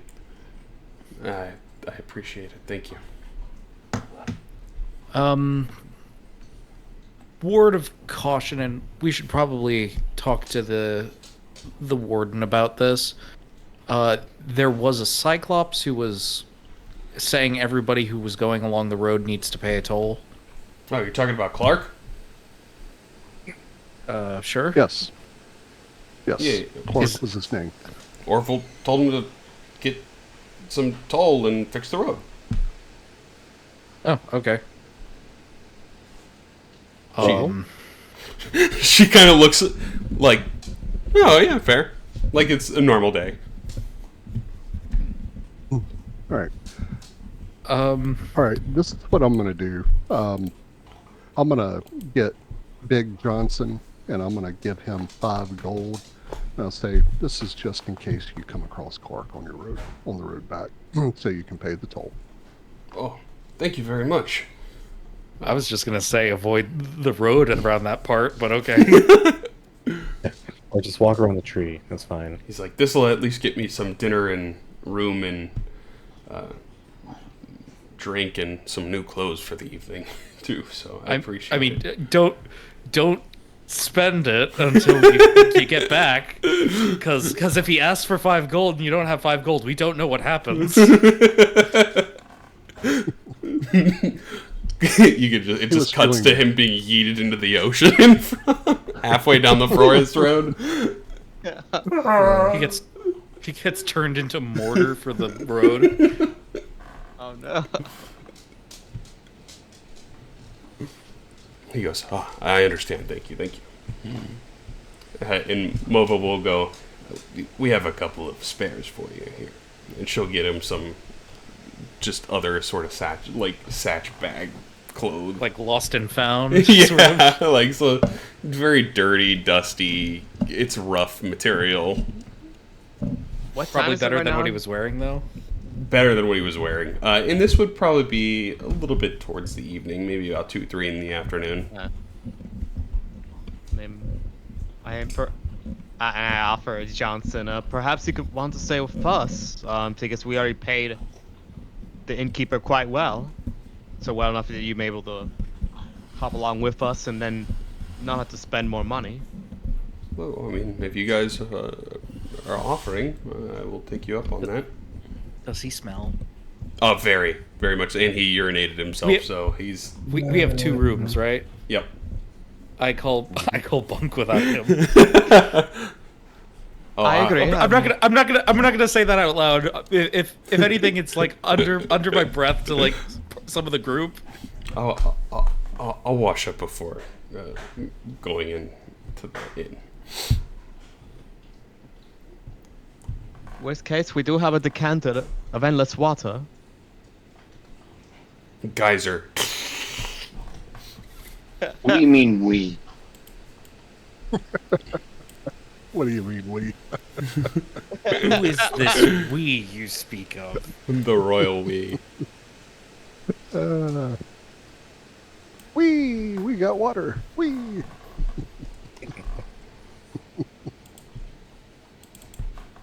So. And Mova will also say to you all, are you all planning to go see the mayor? Yes, actually, we were wondering what type of flower Lady Trina likes. She smiles. Moon lilies. Those are her favorite.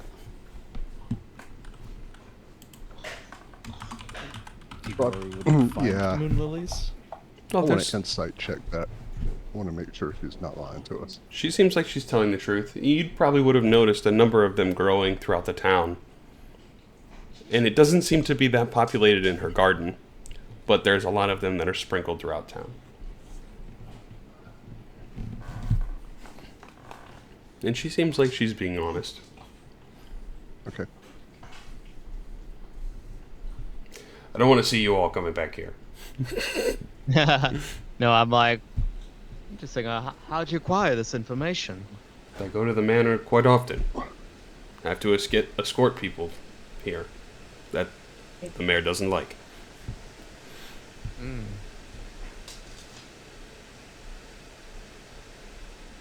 Well, we'll be on our way. Thank you for the information, and sorry for the mess. Thank you all. And not a And problem. Nothing personal, but I hope we don't encounter each other soon. The feeling is mutual. As she smiles. Good day, gentlemen. Good And day, lady. Warden Nova. Good night. She gives you a nod as you all sort of make way out of the jail.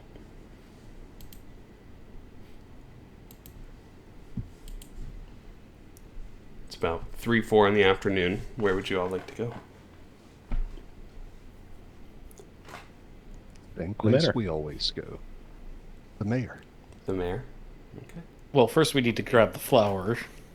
Yes. Oh, right. Are we really going tonight? Shouldn't we wait till tomorrow morning?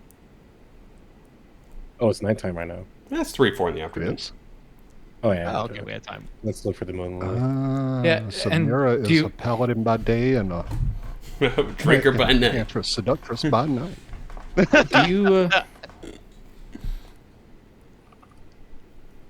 Do you think when she said that she likes the what was it moon Moon lilies. that she likes like freshly plucked moon lilies or like a living moon lily plant? Because I worry if we pluck moon lilies and we go in, it's like you killed them. You know, that actually brings up a good point. Maybe we should not all go en masse. Maybe one or two of us should hang back in case y'all get arrested.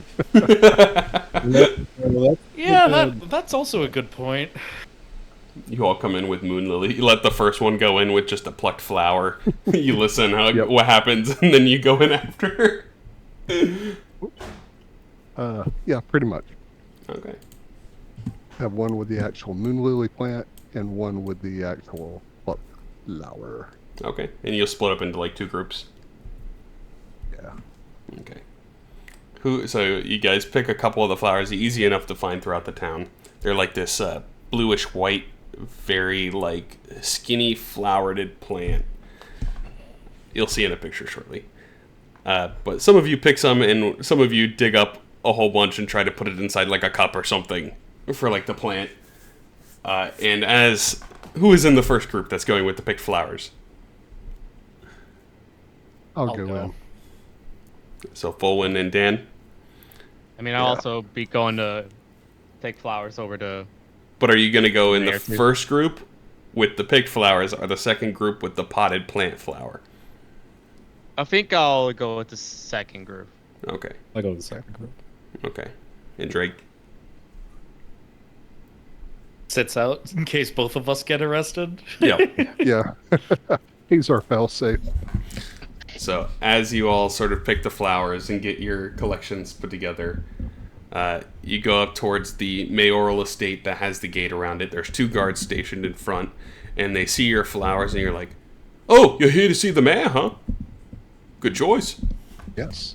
Yes. Yes, we are. Yeah. Yes. So, right this way. He steps aside and lets you up towards the grand door to the mayoral estate. And let me pull up a picture. This is actually one I did. As you see the first floor of the mayoral estate. It is a long quartzed floor that leads in this red carpet down to the end, where a nice pink chair is stationed with a little tiny wooden chair next to it. Multiple, like, stone pillars, marble pillars, hold up to the second floor. Beyond the chair, the blue stairs that are on the left side leads up to a balcony, and the balcony it's almost like a hallway that has a railing that can look over onto the first floor. On that balcony up on the second floor is where all the rooms where all the other individuals are. You probably surmise there's a couple of rooms and a bathroom up there. On this first floor, it's 3 rooms that are not the main chamber, the kitchen behind, the lounge to the bottom right, and the office to the bottom left. As the door swings open, you are met by a very nervous, tired, and sort of scared halfling man. He goes, hello, what brings you here today? My name is Orville. What can I do for you? Hello, Orville. We were seeking an audience with the mayor. Oh, the mayor's not in a good mood today. Did you bring something? Yes. Oh, what is it, if you mind me asking? I don't want to see another one of you get thrown in jail. We'll show the picked moon lilies. Moon lilies. Oh, perfect. They're her favorite. As he kind of looks like he has those bags under his eyes, like he's been working and hasn't slept much. You'd probably assume that this is the man that's actually running the town in the absence of the with the 10-year-old mayor. As he goes, her room is upstairs. I think she's down in her room right now. You could probably go up in there and station in with her. I'm sure she's very busy right now. Hey, Oracle. Yes. I know this is a little off subject. I'm going to give you a little time to think here, William. Hey, we really appreciate you telling Clark that he could suspend tolls for the day. We really appreciate that, and I think that you need to commend Clark on his excellent customer service skills the next time you see him. Why are you outing him like that? He kind of looks stunned for a second. He's like, well, Clark is a good guy, so all's good, I guess. He's like, I must have signed some paper somewhere. Yeah, he was talking about, he had mentioned that there was a memo that had come out in the morning, and he was just, he was like, okay. Make a deception check, too. He's a great guy.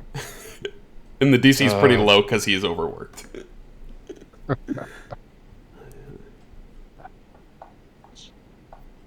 He's like, I don't remember signing the memo, but I must have. He's like, there's too much going on. Good thing that's a low DC. Low DC, huh? Yeah. He goes, is there anyone else in your party, or is it just you two here to see the mayor? Just the two of us for now. Okay. Yeah, it's just the two of us right now. Okay. Yeah. Out of curiosity, you seem like a man, obviously, that is inundated with work. Always. But I assume that you know about the goings on in this town. Of course I do. Out of curiosity, have you ever heard of an elven woman by the name of Malisoche? He thinks for a second. No, I do not. I don't know. Maybe Trina does. I'm not sure. Okay. I figured it was kind of a long shot, so unless there's anything you want to ask, Dan, we should probably go and see the mayor. Oh, yeah. Actually, that's an excellent point. As when we are speaking with the mayor, are there any customs, or are there any what's the word I want for? I guess customs. Faux pas that we need to avoid. be aware of. Right. Anything we need to be aware of and how to address her, or Does she have an advisor that we might want to be aware of?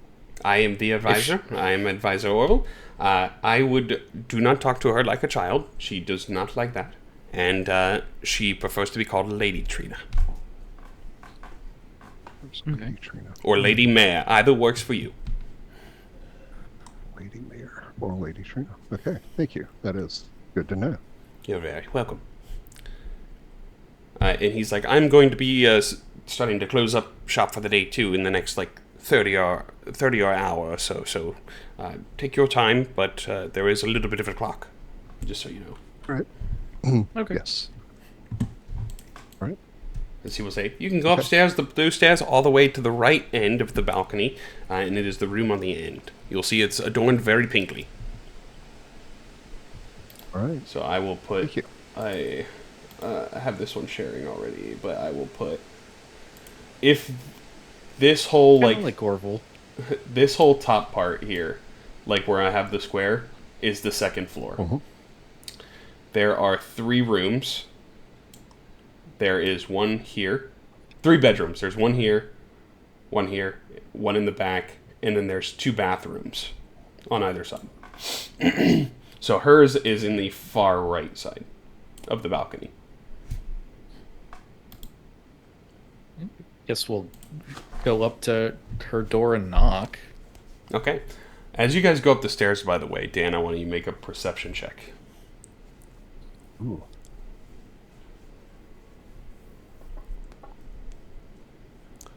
One thing you note as you come up the stairs and you peek, there is the middle door. It is a heavy black door that looks to be locked. And you see it looks to be like some sort of floating creature. Something you've seen before. Steadily drift through the door. We'll cut to group 2 real quick. Group 2, are you going in at this point? Wait around a couple minutes, pace, and I go. They've been in there for a while. I think we should go. I'll see you, Mira.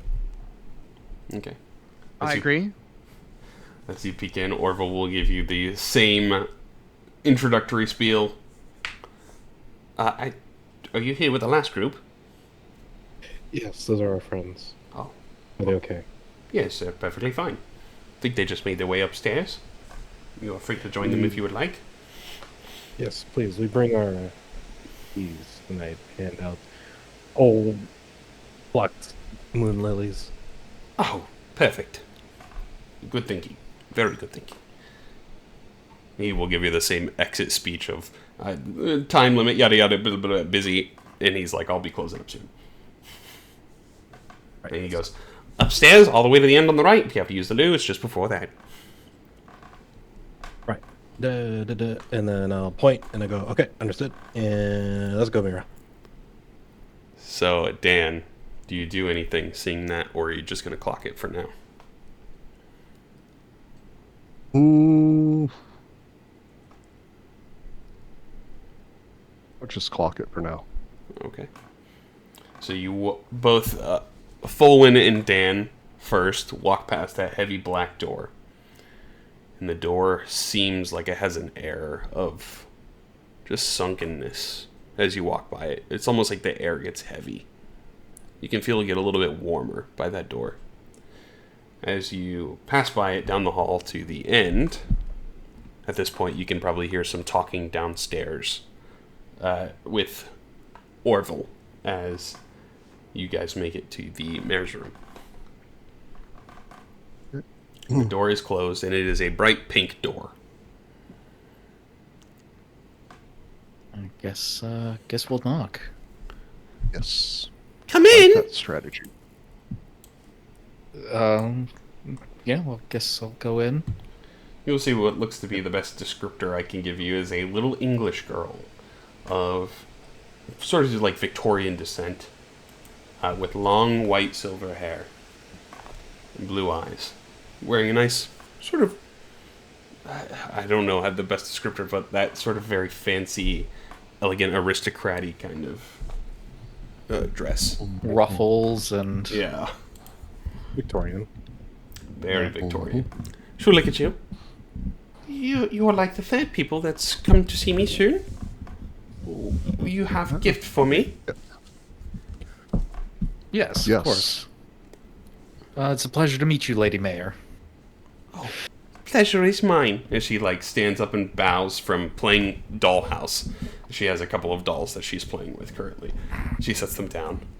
Pleasure to meet you. What is your names? I'm Fulwin. Fulwin. And I'm Dan. Dan the man. Got it. I'm Mako. Mako. As you all sort of follow in suit behind. I think all of you would have noted the same thing with that black door, by the way. It's very heavy air, and it starts to get warmer near that black door in the balcony. As you all make your way into the mayor's room as well, presenting more flowers. And these ones are in the actual pot, and she's like, "Oh my goodness, I love it." She seems way more enthusiastic about the potted flowers. But these are her favorites, as she will say, "These are absolutely my favorites." Well, I'm glad you enjoy them, Lady Mayor. I will have to plant more in my gardens. Here, you still have roots on them. Perfect. They will grow nicely.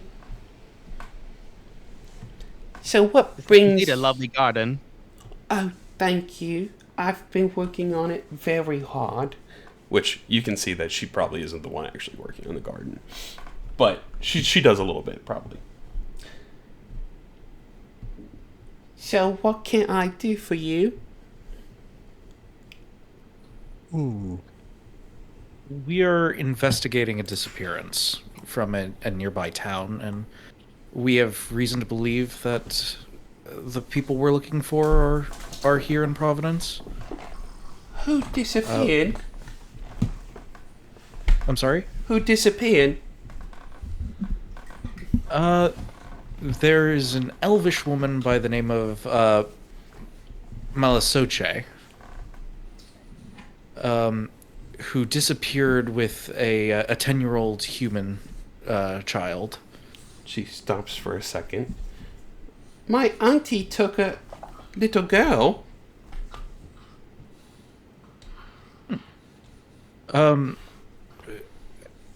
Your auntie, you said?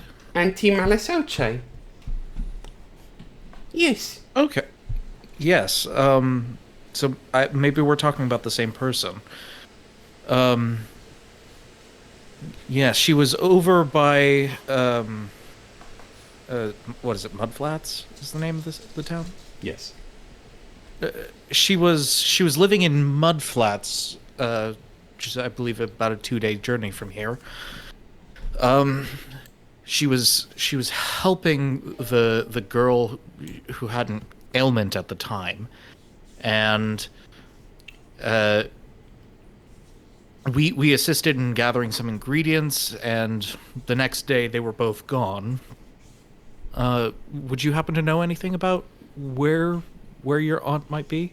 She looks at you and she goes, I don't know if you're telling the truth because Auntie Malasoche lives in the mushrooms to the south. The mushrooms is... Oh. So if you look on the map, there is a mushroom forest straight to the south, just before the orchard. She lives in a tree house down there. Granny and I went and visited one time. And okay, so Malasoche is your aunt. Yes. Am I understand that correctly, Later Mayor? Yes. And who, by chance, would your grandmother be? My Granny Agna. She's gone right now on business.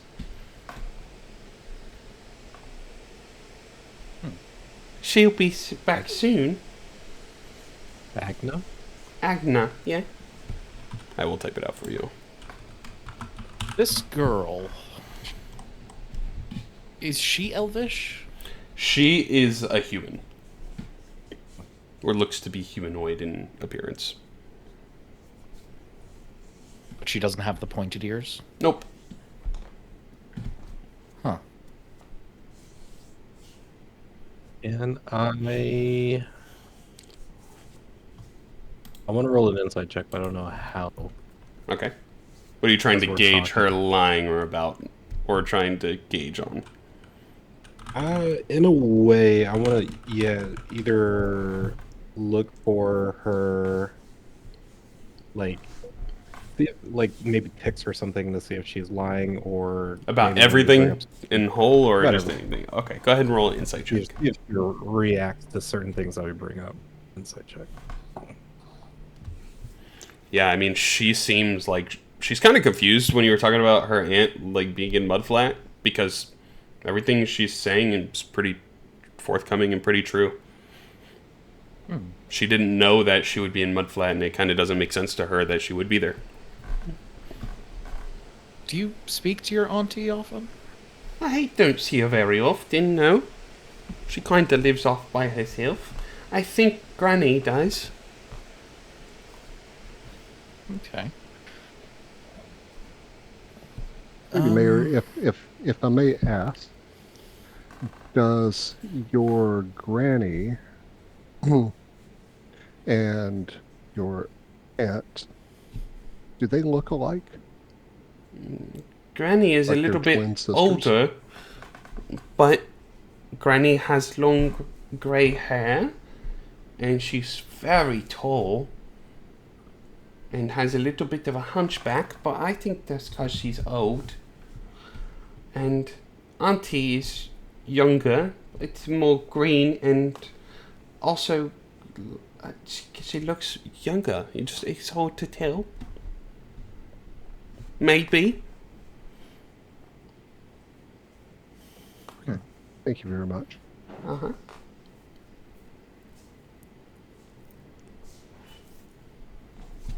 Okay. Do you have a map?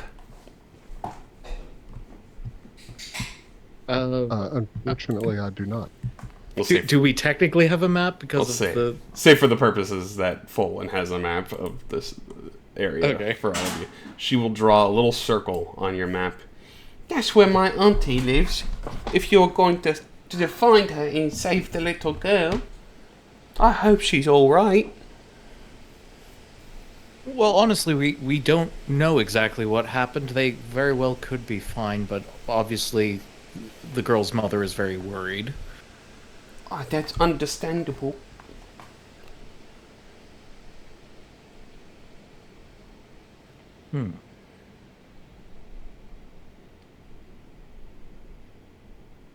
Oh, is there? Or- How far a walk is this mushroom forest?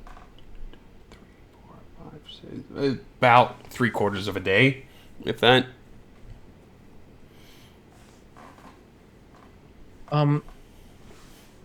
You said your grandmother Agna is currently out.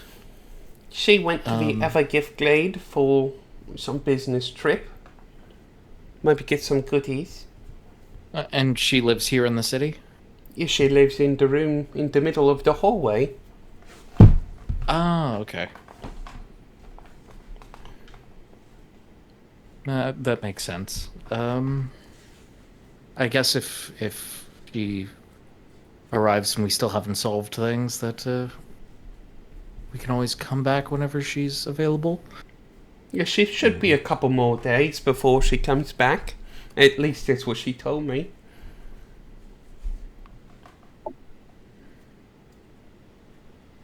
Lady Mayor, did she by chance tell you specifically what her business trip was about? No, Granny just said she was going to go get me some goodies up there. Goodies. Some chocolates and things. Sweets, crumpets.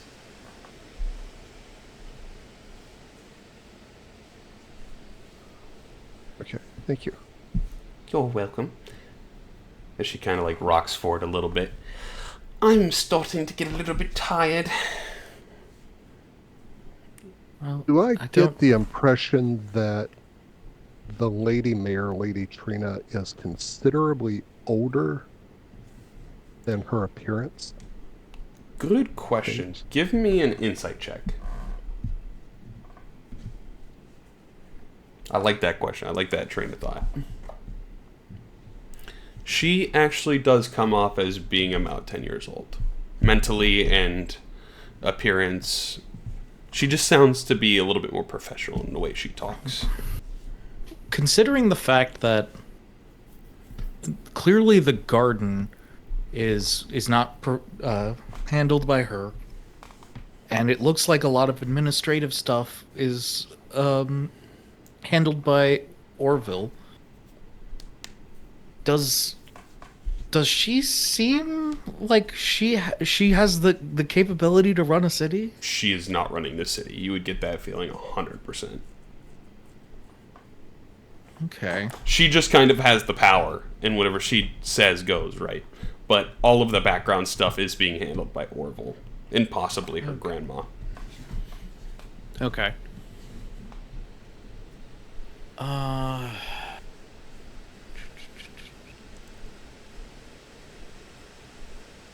feel like that's an inconsiderate question I don't want to ask. Lead with empathy. One-way trip to the slammer. No. If I honestly, if it's more, I think it's more of a question of if we catch Orville on the way out, Okay. to ask him. But do we have anything else that we think we need to ask the mayor? You'll see as she's I've kind been of struggling. She's standing up and she's like, I do have business I have to attend to shortly down in the kitchen to ensure everything's in orders for dinner. So, if you don't mind me, I'm going to be starting to take my leave.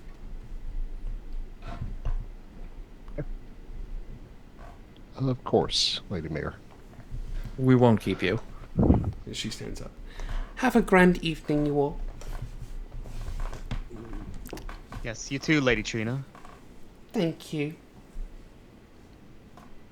As she stands up and she kind of like skips like do out of the room. I'll give kind of like a side-eye glance to the rest of the party. Yeah, But- and are then we just kinda- now in this room by ourselves without Yeah. her? Yep. In the room, it is a pink bedroom through and through with very plush cotton sheets on the bed, and there's dolls and toys and other handcrafted kind of toys for a child in here. I'm not going to touch anything, but I do want to look around Mhm. for anything that seems out of place. Nothing really stands out to you as out of place. It just seems like a very slightly messy kid's room. Okay. Do I get the impression that there is somebody watching or listening to this entire conversation? Give me a perception check.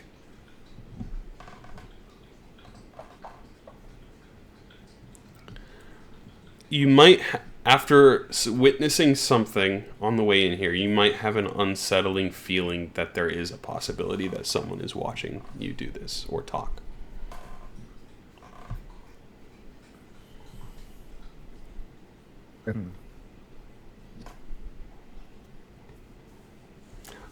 We can take a quick bio break here real quick, and you guys can deliberate. I'm gonna pour another drink too. I don't trust her as far as I can throw her, and it ain't that far.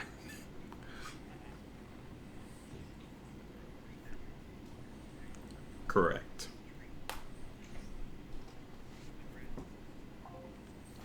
Who is the third? Orville's. Oh, he's an Orville? Yes. Oh, can I play somewhere?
good stuff.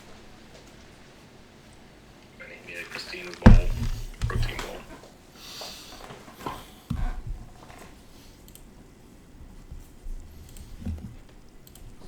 bowl. Okay, I am back in the driver's seat. All right. So, while we've got this break,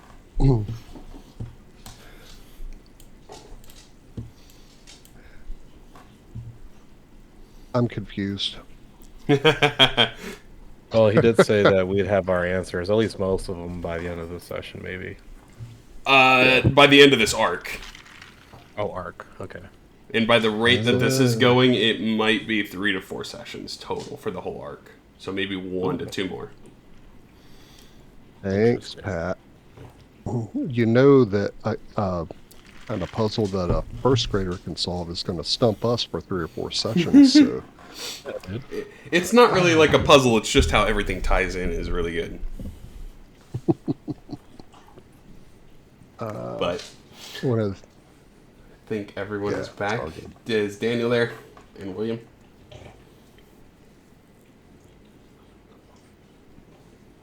Ugh. Okay. So is there anything else that you all wanted to do in the manor, or is it something you would like to try to come back to later in the evening? I Did think we? Or there's also a possibility to skip over it and leave Pandora's door locked. I think we should open Pandora's door. I Okay. think we should at least take a peek in and just go ahead and get an answer, or just get killed and get it over with. Okay.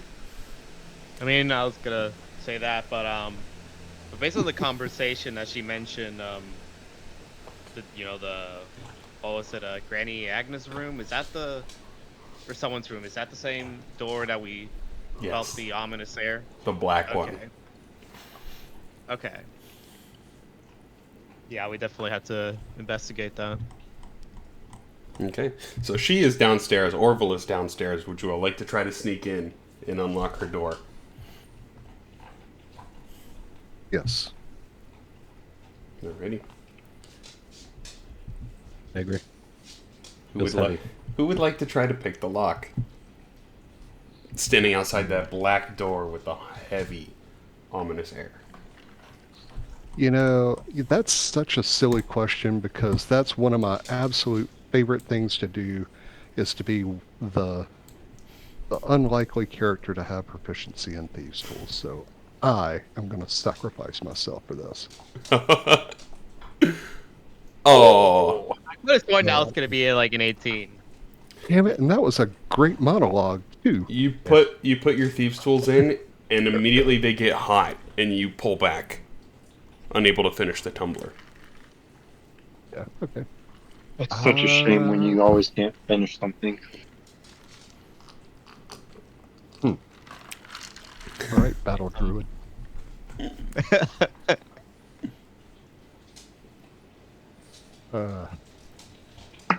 Yeah. Okay.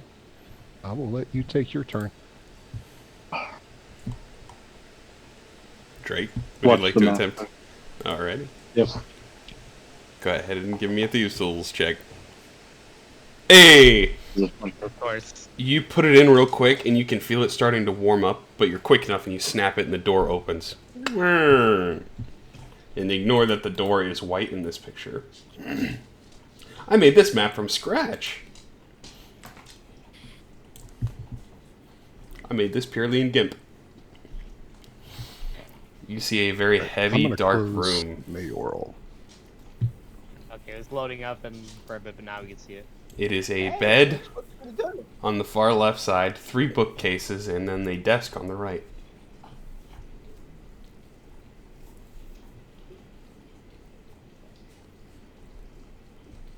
How much hotter is it in here based on the perception that we made walking by it, and then Considerably the hotter. fact that I burned my fingertips off? It is roughly 10 to 15, but for some reason it was hotter in the door. Interesting. How did we get in here? Drake picked the lock, opened the Lock. door. Okay. Also, go ahead and make a perception check again, Dan.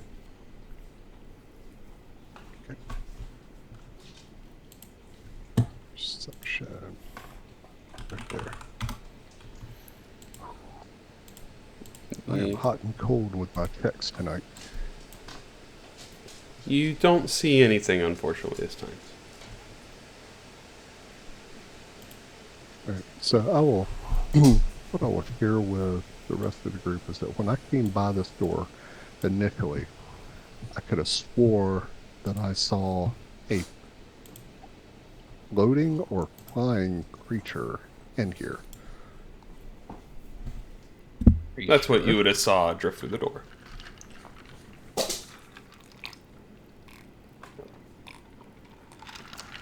Something that's familiar. I mean, to you. we came up at the same time, right? Yeah, but you didn't see it. He did. Yeah. You sure you saw something? I could have sworn I saw it. What was this creature? It's up to you if you would like to describe it, Dan. Well, it looked kind of like a floating jellyfish. With two eyeballs on eye stalks. That's what it looked like. A jellyfish with eye stalks? Yes. That is a perfect description, I think, too. That's what it looked like to me. I think that is a 1-to-1 accurate description of what that creature is.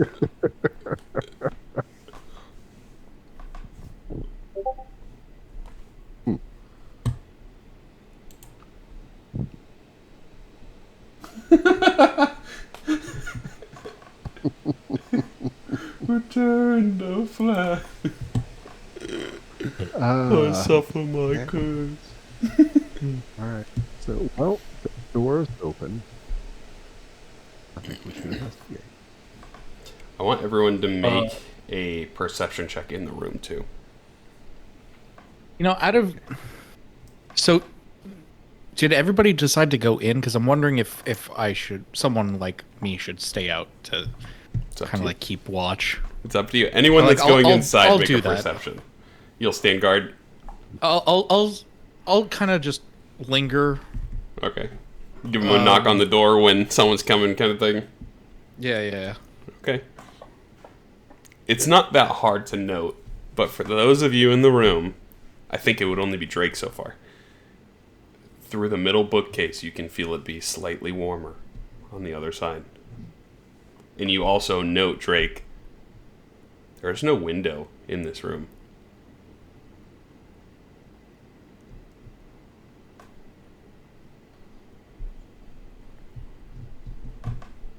And the room also seems slightly smaller in its depth than it would be if it was on the outside.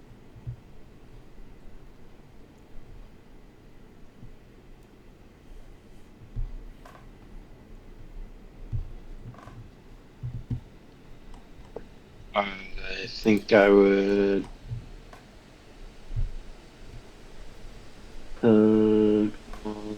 goes bloke and ask if he can also see that.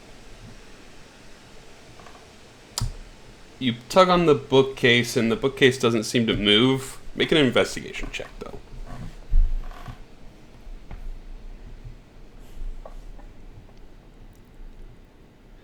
You notice in the middle of the bookshelf, which is standing about 6 feet tall, so about 3 feet off the ground, right at your eye level, you notice one book is slightly pulled out more than the others. And you look at the spine of the book, and it says Baba Yaga on it. No.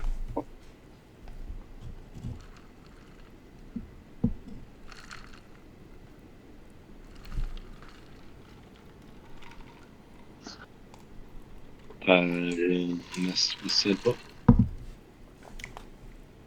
Are you pulling the book? Pulling or pushing. However one. So you push it first, and it doesn't do anything, and then you pull the book out, and all of a sudden the bookshelf pulls out towards you and then slides to the left, revealing a secret chamber behind. And let me pull open that map. This one I did not make.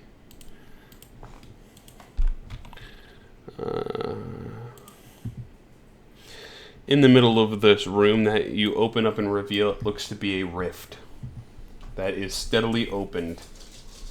The rift shows, looks like a portal to a different plane of existence, one that is letting air fall through into this room. On the other side of the rift looks to be flames and fire and heat. And the closer you get to the middle rift, the more you find the heat unbearable. You all that are in this room can go ahead and make a religion check. Lane of fire.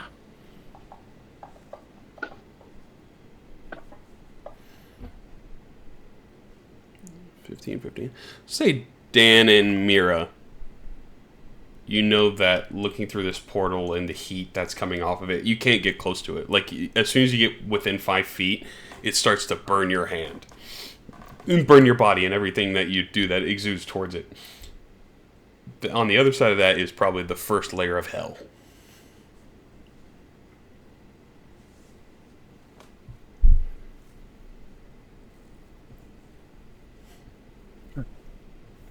And So how do we shut? Dan, as you come in the room, you also notice something that you've seen before is floating in the far back right corner. I'm going to look straight at it this time. It looks at you. It raises its eye stalks, and then it sinks through the wall. In the way that... It can make an insight check.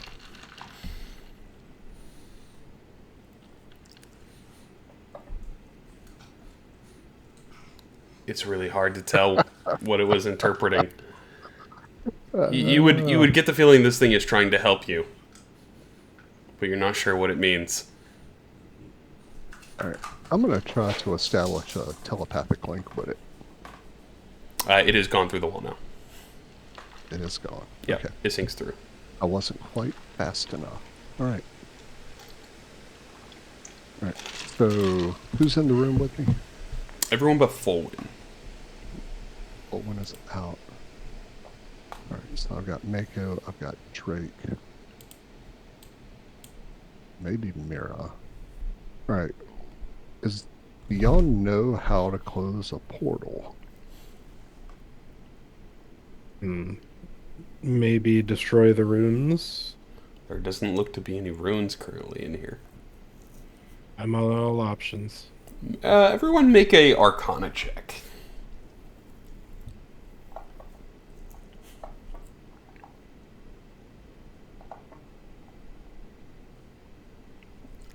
It's kind of hard to tell, but maybe there's someone that is the link. Maybe there's nothing you can do physically with this portal, especially with your current level of magic. But maybe if you get rid of someone in particular, this will close. Mayor, kill the mayor. I mean, would it be the first campaign I made you kill children? No, it wouldn't. So Have we killed the child before in the campaign? Yeah, 100% with the mind slugs. yeah, Oh yeah. we didn't. Yeah, Pat was a dick. We didn't kill this one kid. We killed Like 5 all of the them. kids in a village. Yeah. So I'm trying to remember. I know this may seem non sequitur. I'm trying to remember. How did Lady Trina refer to her grandmother? Granny Agna. Granny? Not Granny, just Granny or Granny Agnes. She didn't say dearest grandmother or anything like that. Nope. Granny. Right. Yeah, I don't know how to close it. How to close the portal. Okay. I think we need to go talk to the crazy wizard at the end. Okay. We're gonna walk into his room and he's gonna explode into a demon too. Oh my god. So you guys quickly evacuate Agna's room. Put it back the way you found it. Yep. Drake, as you're putting the book back, you hear a voice whisper in your ear. Get out of my fucking room! No one else can hear it.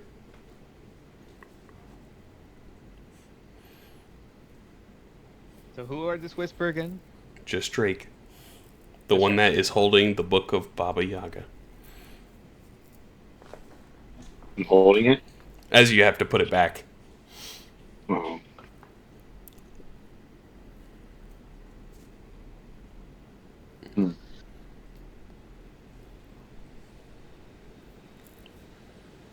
I will slowly put it back and pretend nothing happened. Okay.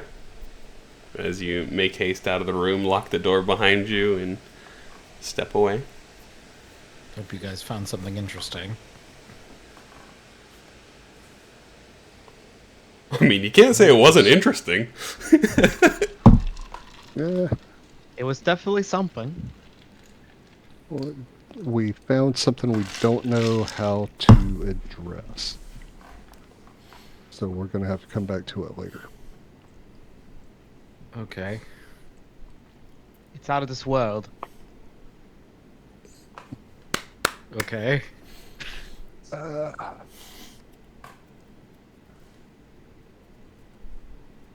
As you guys are sort of standing here outside the room, you will see Orville start to clop up the stairs. Yeah. We'll make sure the door is shut and secure before he gets to the top of the stairs. Okay. As he looks at you, oh, you all are still here? Are you just getting ready to leave, or how was it with the mayor? Was everything okay? Oh, it was very good. Most enlightening. We appreciate your hospitality, and yeah, we appreciate your support and helping us get an audience with the lady mayor. Oh, most appreciated. He takes a big deep breath. Yes. That's good news. Thank you very much. Yeah, absolutely. We were just on our way out. Oh, have a grand evening, and thank you for not upsetting the mayor. It's absolutely awesome when we don't have to send anyone to the jail for the evening. It was my pleasure. That's fair. Have you spent much time with the mayor's grandmother? No, I can't really say I have. Lady Trina sees her when she sees her, and I mean, she's not here all that often. She had mentioned. She sort of pops in and out, and is on the road quite often. But I think strangest things with kids sometimes. She says even when Granny's not here, sometimes she is. So I'm not sure what she means by it, but if it makes her happy, who am I to step in the way?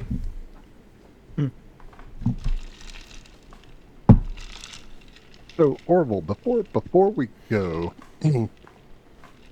is there a place in town, like a library, that could help me do some research on the lore of trees and religious rituals? No. As it relates to trees? Nothing here that I would know. There's only one big library that has a lot of information that I've ever heard of. I've never actually been. It's called the Archive, which is in the island of Serenus. But I haven't made my way over there. I also can't breathe underwater, so I don't think it would help me much. Okay. All right. Thank you very much. You're very welcome. You're a gracious host. And you have a very pleasant evening. You as well. Thank you very much, friends. And good luck out there. He continues on to his room, opens his simple wooden door. It carries a couple stacks of books in there. You can hear it plop down. He's like, I'm going to be up all night working on this. And he closed the door behind him. Poor man. Overwork, underpaid, underappreciated. So Wow. As Shall we, we're walking out, I'm just going to mention that to the group. Well, if we're looking for the archive, I happen to know where that is. But that might be later down the road, as this seems to be the more the priority at the moment. You said it's on a different island. Yeah, I don't think we're gonna. and by different island, it's on the other side of the world. Yeah, going to the other side of the world to collect some information seems like one that's probably take too long. Comes back to this island and it no longer And exists. two seems excessive. Yeah. That'd be funny. Yeah, you're right. I was just taking a chance that The head's up here. that there would be a resource here Yeah, here. Yeah. that we could use. I think in your I knowledge. think it's a great idea. Just traveling across the world for this seems a bit much. Yeah. No, I agree. I think in your knowledge too, at this point, Dan, your greatest resource for getting answers is probably Malisoche. Right? Yeah, I think the crazy wizard and I think the bartender, Yacon, are going to be two good resources as well. They just don't know it yet. Gotcha. Yeah. Yeah, he did say Yacon. I guess we don't know, so I can't really say, but I, the player, know more about Yacon, but obviously the rest of us don't know the rest. The very obvious, he's in a thieves guild kind of. Yeah, pretty much. So as you guys, we can kind of expedite a little bit as you guys kind of leave the mayoral manor and retire back to the Golden Goose Inn. You will see Yacon kind of greet you all. Hey, what's up, boys and lady? How's it going? And he will say to Drake, "You have a moment? I need some help doing the dishes." That's where they come Me up and my these days. friend. Yes. All right. He walks you to the back. So that I was telling you, that wizard dude down at the end, he's got something. He's got two things inside a treasure chest we need. I'll pay you pretty handsomely. Anything else you find is yours. I'd wait until he's asleep, though. Dude sleeps like a fucking rock.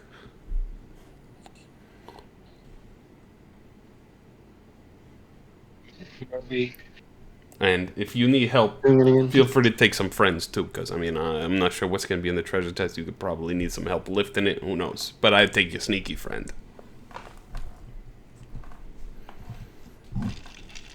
Have you seen them out there? Do any of them else look like they're sneaky? God, I don't know. Probably not the one wearing armor, though.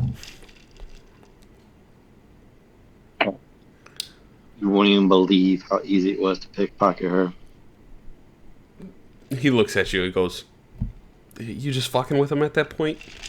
If it's too easy, why do it? You gotta go for the harder game." What would you do then? I mean, you were in the manor, weren't you? I guess. I mean, start with this fish up here. If you get through here, you'll be good on the road. Trust me. Hey, Maria!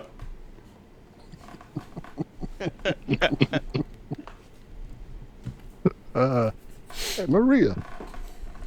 So trust me. I can't remember. Yeah. You start with something small, work your way back up. You know what? I think you're right. I'll pay you well. Whatever's in there. Couple hundred gold pieces each. Heard there's 2 of them.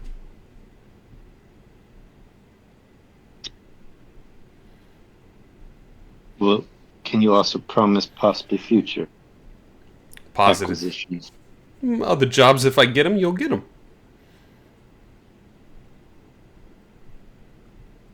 You know what? You're my new friend. I like you. like you do for now. We'll see. If you get the thing, you'll be high on my list. Okay. That's good. Perfect. As he comes out, Yeah. he'll pat you on the back, making like a stage of it, and he'll go, "Hey, friend, help with the dishes. A couple beers on me tonight, boys, and you guys can go upstairs, get some rest, and do what you need to do." He does it. Day right. Also, your stinky friend came over here. He said he knew you guys. I told him to go hit the wash house in the back, and he's upstairs asleep now. I gave him his own room separately. I knew you guys would make it worth my adventure. We appreciate you, Jester. Yeah, not a problem.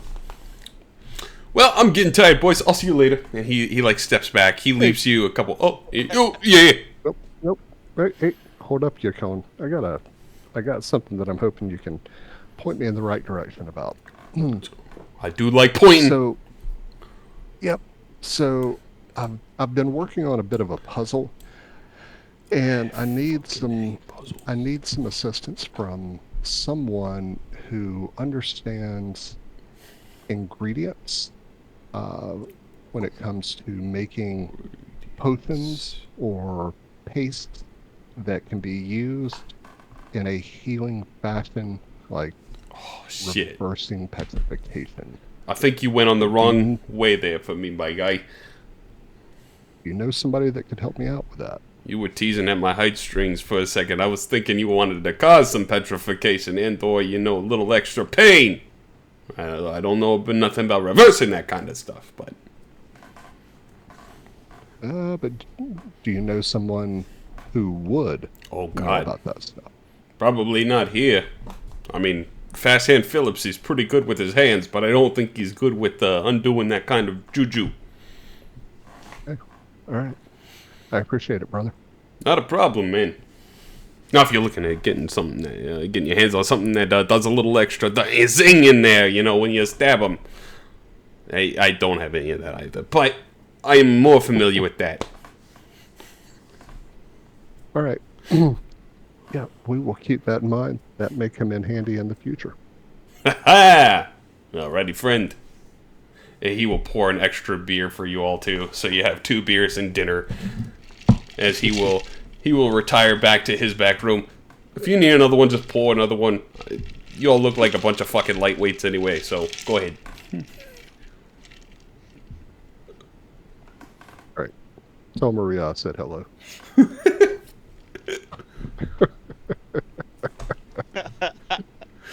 It's just it's my go-to rogue barkeep, dude. It's so good. I love it. All right. So the next item on the agenda, in my opinion, is to talk to the crazy-ass wizard locked in the room upstairs. Okay. You guys are gonna fucking either love or hate this dude. I just feel like it's gonna be an Najura sitting behind that door. What's up, bitches? What's up, bitches? Oh my god. So, you guys make your way upstairs, all the way down to the end of the hall on the right. There is a door that it looks a little bit nicer than the rest. Maybe this one's been upgraded or fancier. This is the luxury suite. As you knock on the door, you will hear from the other side, "Hold on 1 minute. I am cleaning up. I am getting better. I will be there in a moment." As another moment passes by, the door opens up.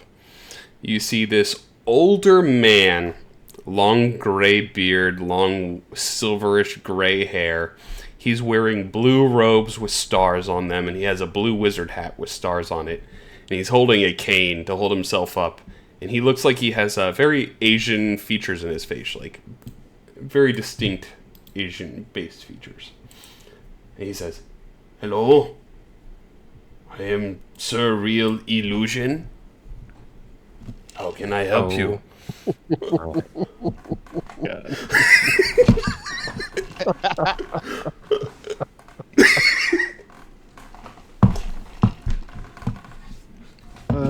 Wizard of Illusions. Walking Dead joke. Walking Wizard of Grand Illusion and Enchantment. What can I help you with? Oh, it's Grand Illusion, your grandfather. How did you know? Oh.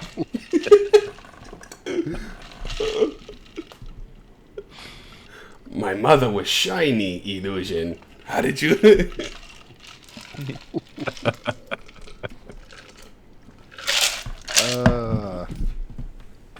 Because they had a friend named Troubleshoot. I told you would either love or hate this dude. I love him. What can I do for you? Same. Let's not steal from him. Yeah. So, I myself am in the trade of magic. It's a bit more natural for me than wizards. But what I was hoping you could help me with is I am looking for someone who understands ingredients when it comes to making potions or pastes that can be used in a restorative fashion, like reversing petrification. And the gentleman that I was talking to downstairs said that you were of the wizard persuasion and that you may be able to help me get pointed in the right direction to find a resource to help me out with that. Unfortunately, I am not like my uncle, transmutation. So I am not very versed in this types of magic.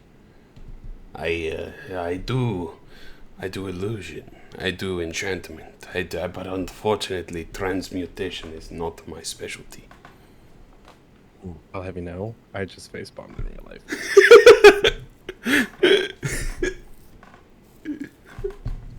I'm so sorry, Vinny.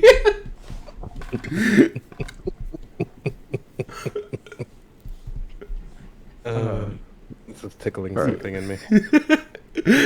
Transmutation. Oh, that's your sister who's now your brother. I see. Unfortunately, she transmuted Wow. in the family tree. Yeah. But Right. I'm sorry, I'm not much help. But All right. if you are looking for something for illusion or enchantment, I am your guy. As he pulls up like a nice well-bound spell book that he kind of tucks back on his hip. Well, there is one other thing. It was something I just came across recently, and you might be able to point me in the right direction to get assistance for this. But let's just hypothetically say that I came across a portal that leads to hell and that I think probably needs to be closed. Would you know how to close a portal? Because it's not something I've come across in my own experience. It depends on what kind of portal. Oh, he rolled a nat 20. It depends on the kind of portal. If it is to a different place in this world, easy to get rid of. Dispel with magic, simple. If it's to a different plane, you either have to break the binding source or dispel at a very high level, beyond what I can even do.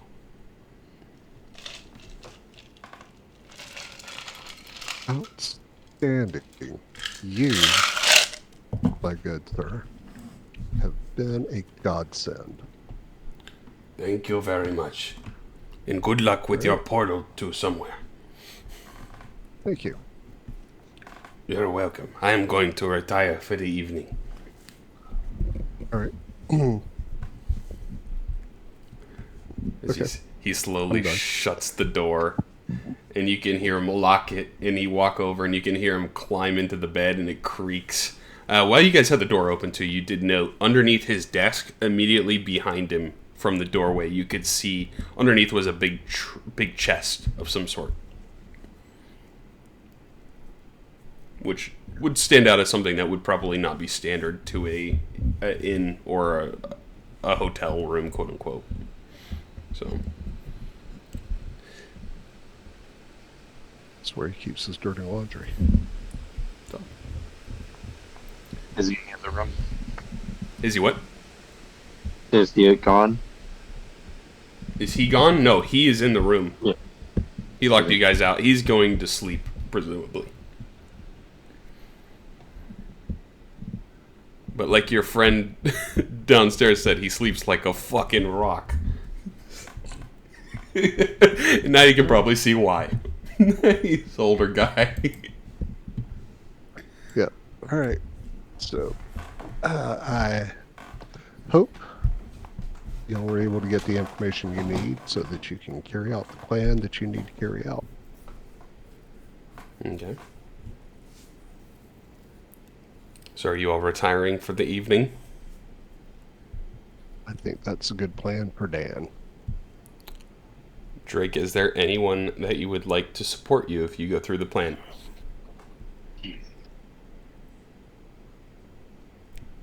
Oh.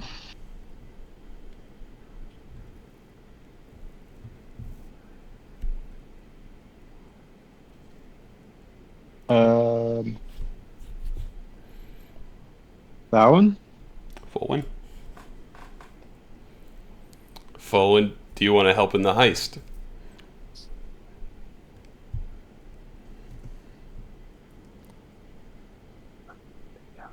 William?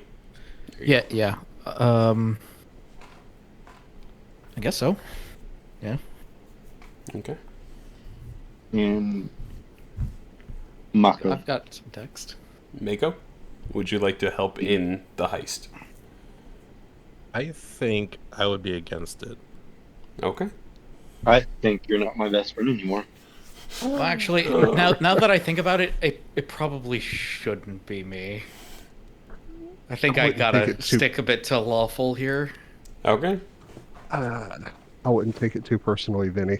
We all know that John is Daniel's best friend in all cases. Got him. The bromance is strong with those two. So Drake, We're all Dan? Dan, Dan, would you like to partake in the heist? We're all just side pieces. yeah, we're all just side pieces. I'm not saying it couldn't happen, but I think that's something that needs to be worked up to on for Folwyn. I mean, that's fair. What, to be the side piece? No, to heist. You can always be my side piece. You always. You see what that mage hand can do? Yeah.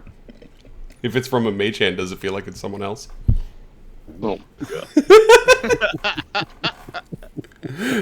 No, stranger. is it rough or Magically smooth? delicious. Oh. So, would Dan like to assist in the heist? I hate to do it, but yeah, I think that it's going to be a necessary evil. Okay. So we can also do that. We'll do a quick stop with this because this will happen in two parts too. So we can assume would Folwyn, Mako, I'm assuming Folwyn and Mako in one room and Mira in the other, at least for the time being while the other two are out. Is that a fair assumption? Yes. Okay. So as it starts to get a little bit dark, it's getting darker in the evening, you're just kind of biding your time until you hear the snores at the end of the hallway. We're going to have a quick set of skill checks as you all exit your room. I want a stealth check as you try to go across the sneaky wood down to the end of the hallway. The DC is not fairly high. Okay. So you sneak down to the end of the hallway. Off to a good start. A couple of sometimes. The door is locked.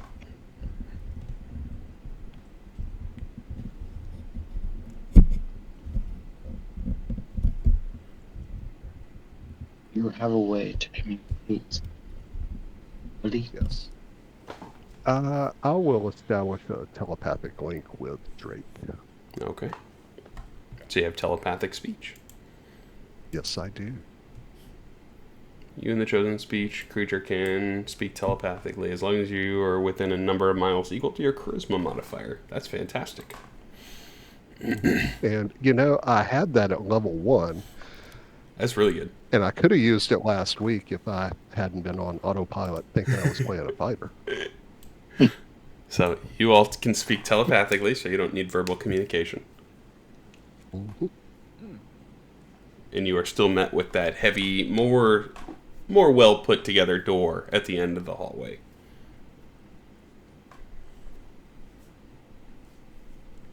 Are you sure the door is not an illusion?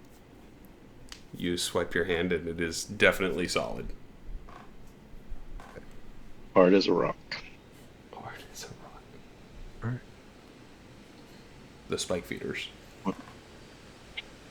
Do you want to take a first go, or do you want me to? No, I think you're better off doing that. You can assist if you would like. You are helping in the heist. I will give him an assist. Okay. I will use the help action. It's Go. exactly like the scene from Ghost. Guy Go leaves behind. ahead and roll at advantage your Thieves' Tools check.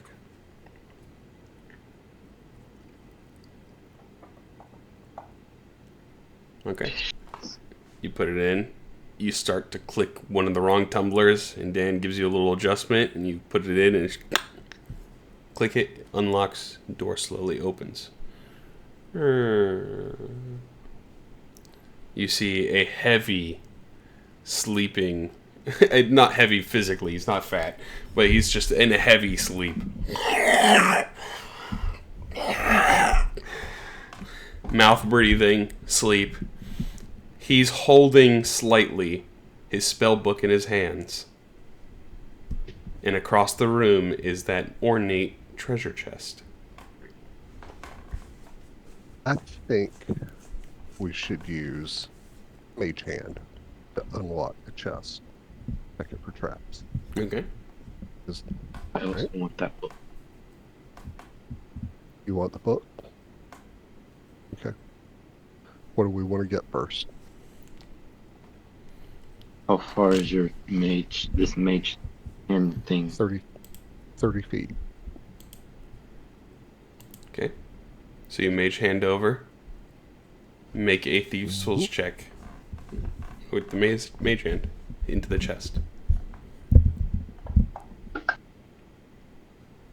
Oh.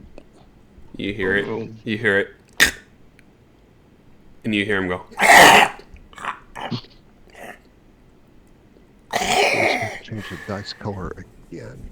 That is the first fail. Let's try this. I will teach you. So what would you guys like to do after seeing the mage hand a little too loud and it couldn't get the lock open?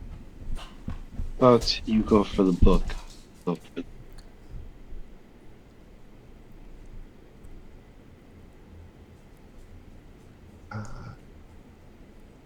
Okay, you want me to go for the book? I go for the chest, but you go for the book. Okay. Unless you think that's too much right now. Nope. I will do that. I Whoa. will use my mage hand for evil. Okay. Using the mage hand. Make a sleight of hand check, Dan, and Drake, since you are going into the room, make a stealth check.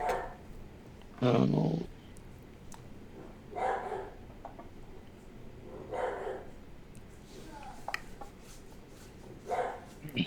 Okay. Drake tiptoes in. I turned it down the turkey. You hear it go. You hear as you step on one of the floorboards, Drake. "Arr!" But as you do it, you hear him go. And you get over to the chest. And as that happens, Dan, you yank the book right out of his hands. And you see him go. And you see him reaching for it. And then he grabs the pillow and holds it in. So you successfully have the book. Okay. Yeah, I don't want to get caught with the book. Okay. So Drake, you are at the treasure chest. I'm going to check as proficient but quickly as I can. Okay, give me an investigation.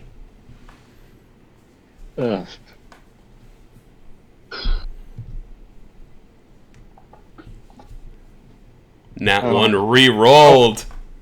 Halfling. You swipe it over and you note that there is an alarm spell on here.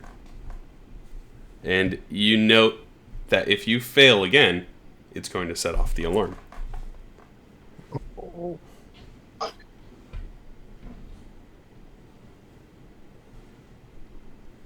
So you get one more check at the chest. Oh no. You think you could use your mage hand to help me? Hey, you wanted me to get the book. I got the book. Okay. You got this. If you're going to pick it, go ahead and make a thieves' tool check. Oh no. You can do it. I promise I won't shut and lock the door before you get out of here. Just remember this, okay? Little bastard halfling, I knew it. I am remembering it. This is gonna go in one of my favorite stories. Oh no. Okay. Well, it's been fun, guys. I guess I'll go back playing the sorcerer next week. Oh! No. As you put the thieves' tools in, it goes in a little bit deeper. You hit 1 tumbler, 2 tumbler, 3rd tumbler. As you're twisting on it, you can feel it start to not go, and then you just give it a little push further in, and it clicks open. That was just the number you needed. As the chest opens up, you rolled a 10. No.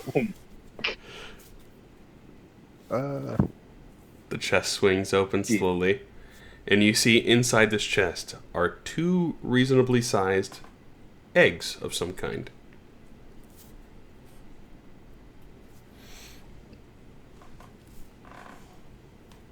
You needed both. He wanted both. He said he'd pay you hundreds of gold per each. Anything else? Nothing else in here unless you wanted to take them. You'll steal the desk and steal his clothes. He wakes up. Where's my fucking hat? Arise on a Jura.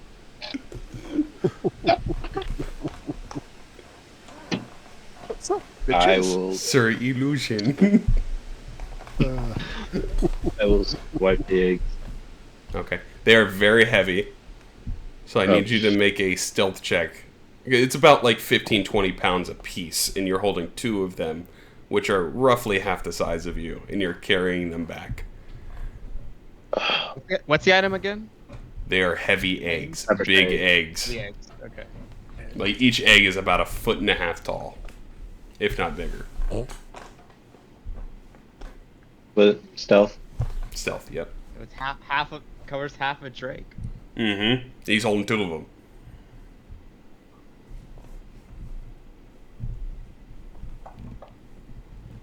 Oh! Oh, that's the worst thing you can roll So- as a halfling. You're holding the eggs. One of them drops and hits the ground and rolls towards Dan. Dan, go ahead and make a sleight of hand check. See if you can try to catch out. it. You're out. You're gone. Okay. I'm out. The egg rolls. Oh. All right. The egg rolls and you catch it just before it hits the wall to make a thud. You pull it back a little, and then Drake keeps walking. You know there's only one more check. You've had 2 failures. Yeah. You slowly I've make got it out of the room. I've got the book. I've got the book and the egg. My ass is gone. You slowly make it out of the room. Close the door behind you. Would you like to attempt to leave in the way you came and lock the door? I think that makes sense. Yes. Okay. Go ahead and make a Thieves' Souls check to lock the door. I don't I've think got I the was book meant to in one play. hand. Even though I've got the book in one hand and the egg in the other, can I give him help on that? Yes, you can. Right. Roll one more. I don't think I was meant to play anything else besides spellcaster. You go find out. Oh! Yeah, with the help of Dan, you put it in and you unclick all of the tumblers, and the door is locked. And you steadily make your way back down the hallway and downstairs. You have completed the heist. Because if he did not help you on that last one, it would have failed. You rolled under a 10 on the last one there. Until the advantage. So, you make your way downstairs, where you see the individual who is sleepy, Yakon. He's like, "You fucking do it? Did you do it?" I will brandish one, and if Dan brandish the other. Awesome. You should have seen this guy. He had ice water in his veins. This motherfucker. Bam! Right there, I'm pointing to drink. I'm like, he's the baddest motherfucker I've ever seen it doing something like that. I like you guys. He pulls out a sack of gold pieces. And he drops it down. It's 200 per each. It's 400 total.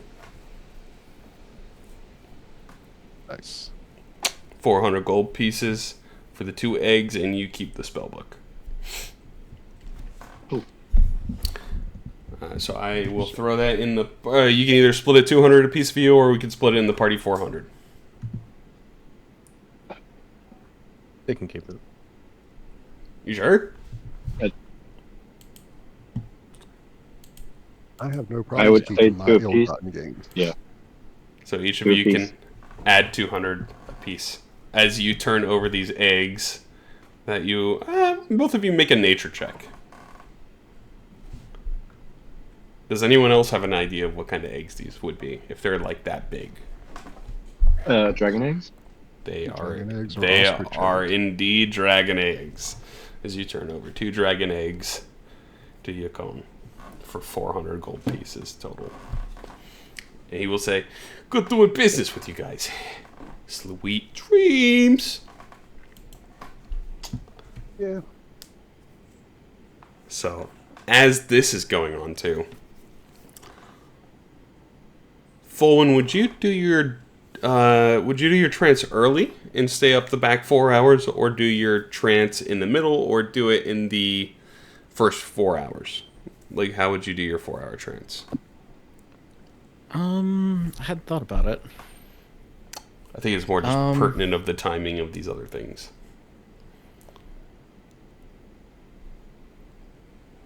I'm thinking probably trance first. Okay. Yeah, go to sleep early and then wake up early, or go to sleep early, wake up early, kind of thing. As you kind of do that, you go off into a trance in Mako. You're sort of preparing for bed as Fulwin goes into his trance. You're starting to lay into bed. You turn sideways, and as you turn sideways, there is someone standing there. Someone you didn't see before. Someone that entered without a noise. In the room with me? In the room with you. He will tell you, "Do not scream or make a noise, or everyone in this town will die." As you can see outside the window, it looks like a meteor is flying in from the distance. I'm gonna set up. Let me show you an individual that you would see sitting next to you. They are wearing long blue robes with a red wizard hat and a plague doctor mask. Have I seen you before? You seem very familiar to me. You see many merfolk outside? Not that I know of, but I feel like I have seen you before. I'm not familiar with you. Yeah, that is not a bad thing. I prefer to keep it that way. I mean, you are familiar with some of the work that I do. If you, I saw that you were by the prison today. I think we got off on the wrong foot. I'm Mako, but you seem to know me. Maybe I know part of you. That would be something for Windella to perform, but that is neither here or there. I think there's something with you. You are going to be the dawn of a new age. I heard a demon say that too. What does that mean? Something I can sense. There is big change coming in the world. And I think that I will be keeping an eye on you. What role do you play in that? I am the crafter of the future. Chaos is the way forward. Survival of the fittest. You have a name. My name is Kaloddaimonis. It means summon demon. Or call demon.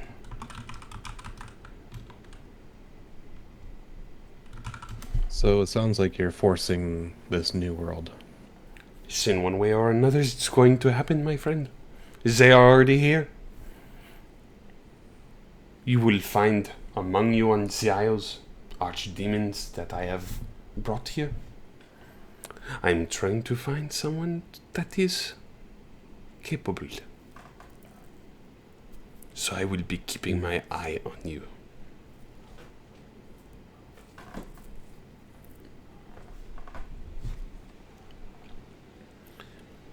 I'll sit there and kind of look at him a little perplexed for a moment.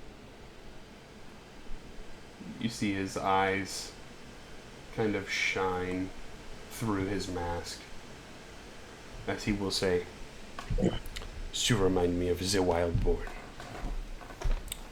As you can see him smile under the Plague Doctor mask. Things are going to be very interesting. As you see, the meteor is just about to hit the town. And this meteor is miles wide. And he snaps and it disappears. I will be bidding you a good evening. And I will see you soon. And he looks at you. He raises his mask and you see this face of a blonde elvish man that looks younger, but serious and dead in his eyes. I will be seeing you, Mako. He smiles. He knows your name without even being told, necessarily.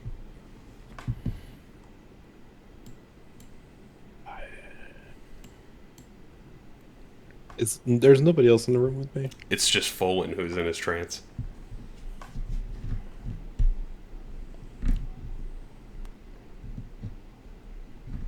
I'll look over to him, but at the same time, I want to take this time to study all the features I can on Callow, take in, like, his ancestry, what kind of race he is. Wood elf. His features. 100%. Maybe high elf, if you had to guess. And almost like a depressed facial expressions, but possessed to some degree. You can see black pupils, dead eyes. And I think the main thing you would see is he pulls out a book, a spell book, that has a brown-covered tome. And he will steadily walk away, turn his head back to you and say, "Good luck in the future," as he smiles and puts on the mask and steps through a portal. Disappears.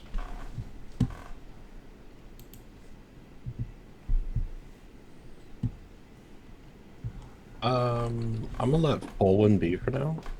Okay. Actually, you know what? Well, I'm not gonna wake him up. I'm just gonna go, "Hey, Olin. Olin?" I'm not gonna wake him up. I'm just gonna see if he would respond to it. Probably not. And I'll step out of the room and look for one of my other party members. You'd probably see them having like a Celebrewski downstairs before coming back up. They're like, "Oh, hey!" They run into you in the stairwell. I guess I'm probably sleeping in the other room. Yeah, probably at this point. Did you see an elven man just walk by out here? Nope. I'll have like a kind of a panicked face about me, and I'll join them at the table and kind of catch up on what happened, and I'll tell them about the meteor, about what he said, about us being the future, how we're going to change the world. I'm going to mention the Wildborn. I'm going to tell him like what he looked like, everything.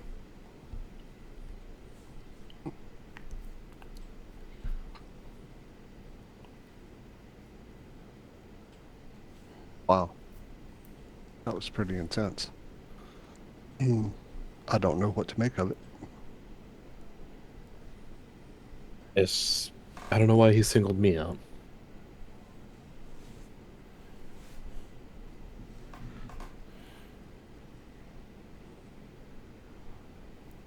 Good question.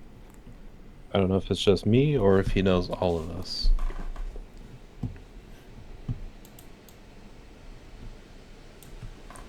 Well, we've had a pretty strange day. I saw the floating jellyfish with 2 eye stalks, and now you're seeing a depressed elven dude running around with a freaky red hat and a medicine doctor's mask on. Oh, just a crazy thought. What if this is all the work of, I'm not gonna lean in real close, real illusion? That's fantastic. Maybe. That's so meta. I love it. Maybe. I was wondering if the old guy upstairs was actually asleep. It comes off crazy, but if he's such a grand illusionist, this could be all his doing. Maybe there was no meteor out there. Maybe a major illusion of some type. What if this is? Have I been red pilled? I'm fucking cracking up. This is like conspiracy theorist. Turned Mako into a conspiracy theorist. Mako's red. It took all of 2 sessions. Is any of this real anymore? I'll just Well, eyeball this- Mako and I'll be like, if you start wearing a tinfoil hat, I will have to quit hanging out with you. All right, give me one of the beers. He slides one over to you. You didn't see nothing here.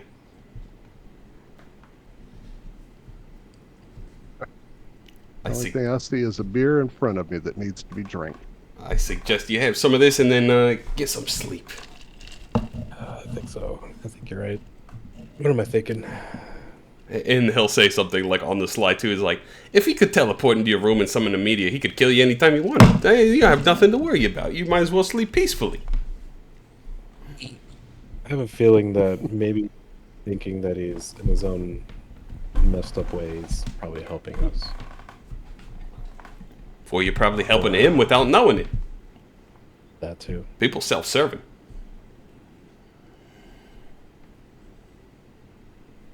Yes, I'll they drink. are. I'll drink and I'll go to bed. Okay. As the rest of you start to finish up for the evening and go off to sleep. In the morning, you wake up peacefully. You would probably still hear snoring from the end of the hallway. And Johnson would see you in the morning and say he's heading out towards Mudflat and to have a safe travel for the rest of you, too. And Yep. thank you again. You too, Johnson. Are you guys going down to find Malsoche? Yes, we are. That's the plan. Good luck and bring my daughter home, please. Well, in a roundabout, indirect way, it seems that you did fulfill your mission. That you did not technically hire us, but you did get some help with some adventures to help you find your daughter, or to help your daughter. He smiles and he says, "Thank you. Means more than you know." He will finish his breakfast and grab his bindle and set off down the road, leaving the rest of you. Would you like to make your way towards Malsoche's? Yes. Okay. I think it's a good plan. Do kind of an I am wondering if the real Malisoche is the same Malisoche that we encountered in Mudflat. I don't think so. I like that theory. As you guys do expedited travel, you eventually cut through some of the serene twilight forest before making it to some of like a mushroomy kind of swamp. But it's also like the mushrooms glow like a green and blues and yellows and purples and stuff that lights this lower lit tree floor. And it starts to get darker, but also the lights grow brighter down here on the floor. I want everyone to make a wisdom save. Not a wisdom save. Somebody else needs to be eaten by the Wendigo, not me. It's Mira. It's Mira.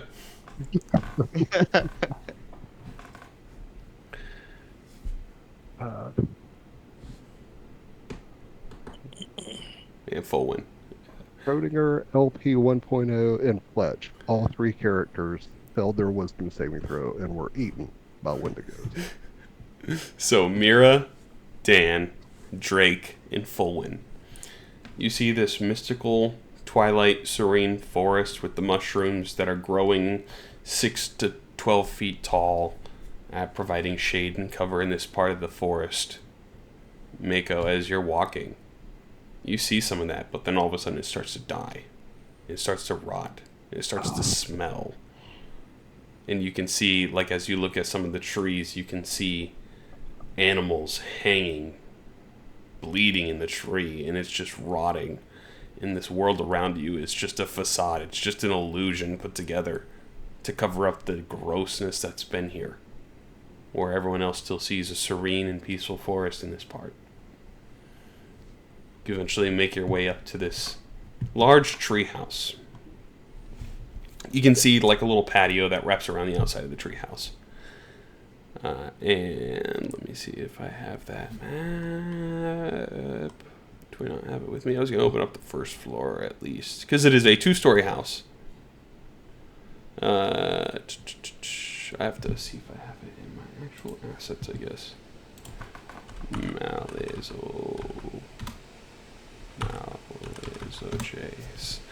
Malisoche's real house.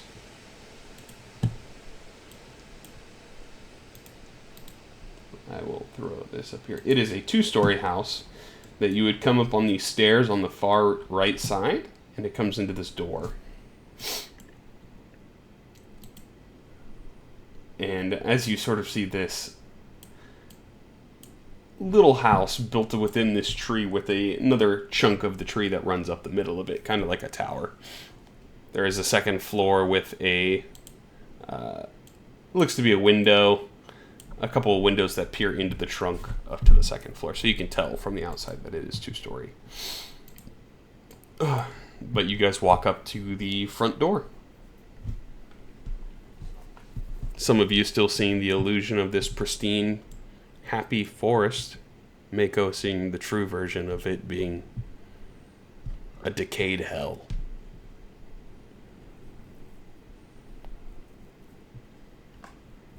I'm going to cast Friends on myself. Okay. Before we even get there. All right. What would you guys like to do?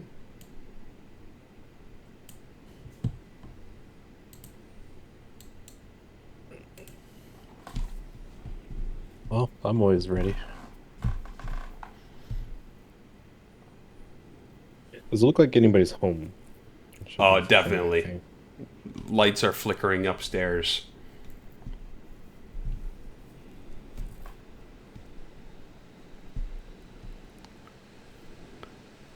Oh, I'm ready. Okay. I'm ready too. You All knock on 3 the door, spell open the door. slots. All 3 spell slots.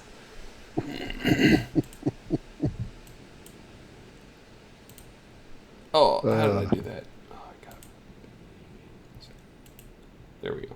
So, you guys knock on the door, just come on in. What you doing? No reason to be rude yet. Let's just be polite, knock on the door, wait for her to answer. Okay. She says, "Come in." You open the door. You notice that the inside of this door looks the same as her other one.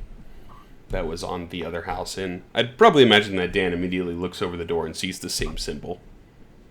And then as the door opens, you see some of the same countertops and whatnot inside this house that existed in the other one.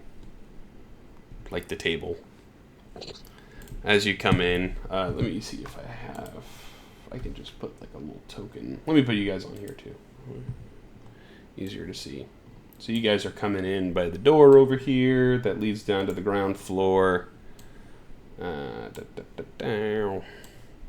she is currently in the kitchen. Do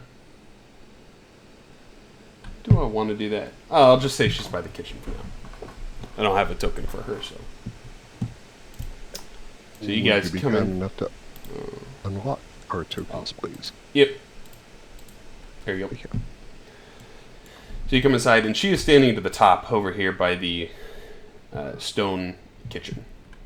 Let me see if I can pull up just like a pog or something. Token. Female. Oh, elf. Wow, that really didn't help.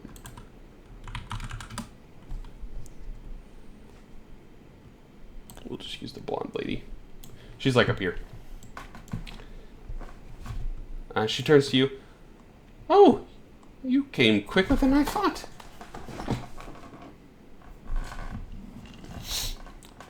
I bet you have some questions.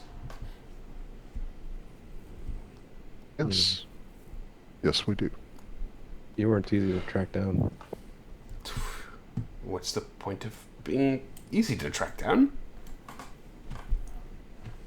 Well, you did disappear without a trace seemingly overnight with all your furnishings. Not an easy feat. I was upset. My daughter died. How long ago? It didn't work. How long ago did your daughter die? I mean, she's probably been dead since before you guys got there. I just wasn't able to save her.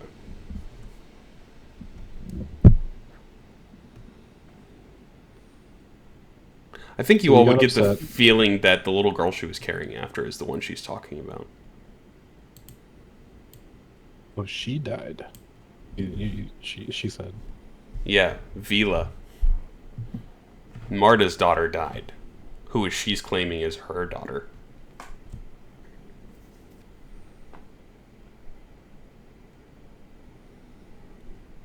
Vila is Marta's daughter. But she's claiming it's hers, too. So, associate. Also, Dan, when you walked into above your head, there is like a really ornate kind of like chandelier, too. That is like the one thing that stands out that's a little bit different than the rest in here. Ooh. So,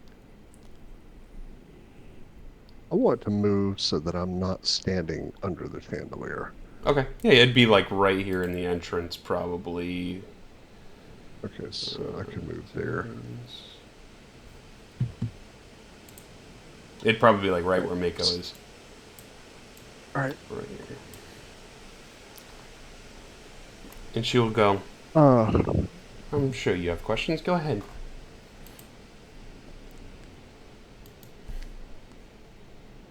So, what happened to Vila? Her heart turned to stone and she died. So, you didn't reverse her heart turning to stone? It didn't work. The basilisk eye didn't work. I wasn't able to reverse it. I will definitely look for lies in that. Give me an insight check. Yes. Both of you, give me insight checks if you'd like. Yep. Yeah, I'm not gonna hide that one. I don't trust anything she's saying. Okay. Yeah, both Dan and Mako, you believe her. She doesn't seem like she's trying to cover up anything, not ticking, not providing any signs of lying. So, because she died, is that why you ran? It was never Marta's to begin with.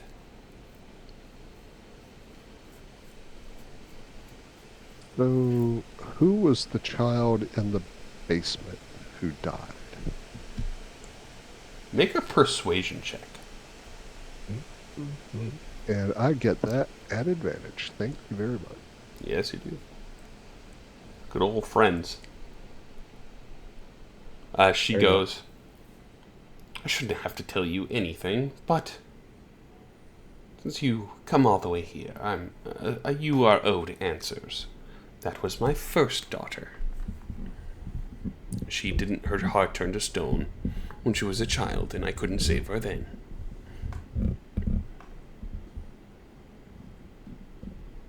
Why keep her in the crib and not bury her? I did bury her. Her life was giving back to the tree. The tree roots were protecting your daughter. It is the source of their life now. The reason they grow so tall, taller than any other tree. It has fey blood in it. But in turn, it drains the surrounding land. She chuckles and... No, they can grow whatever they want on that farmland. That's just what I told them so they would follow me. No point in lying now.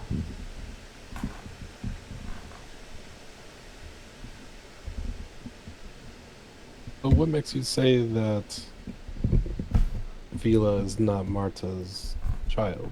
But it seems Marta and Johnson are both... Because her child died after she was born, and I replaced her with mine.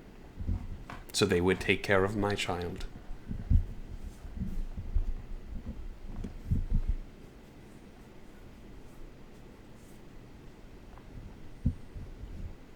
What do you gain by doing that? He just grows up with a nurturing parent. I mean, I'm not anything like my mother, and I don't want to be anything like my mother, frankly.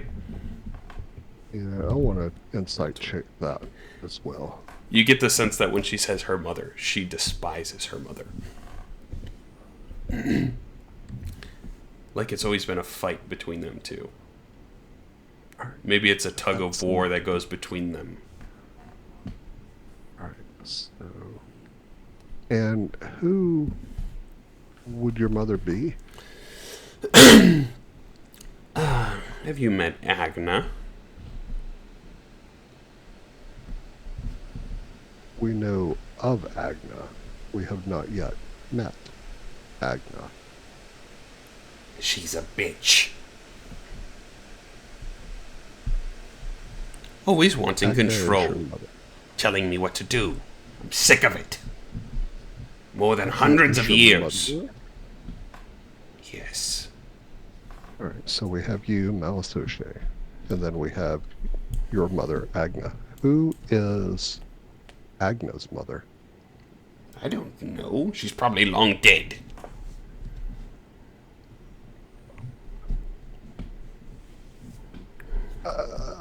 So this Agna seems that she's visiting the Everglyph Glade at this point. The Everglyph Glade. Is that what you heard? I'm not sure. That or she's in the first layer of hell. I have no clue, honestly. Where's the rest of your friends? Are they cowering outside? Probably. Are we all hearing this conversation? Are you all inside, or are you outside on the steps? I expect to be inside, yeah. Oh, you want to move your token then? Move your token in. Move ye token in.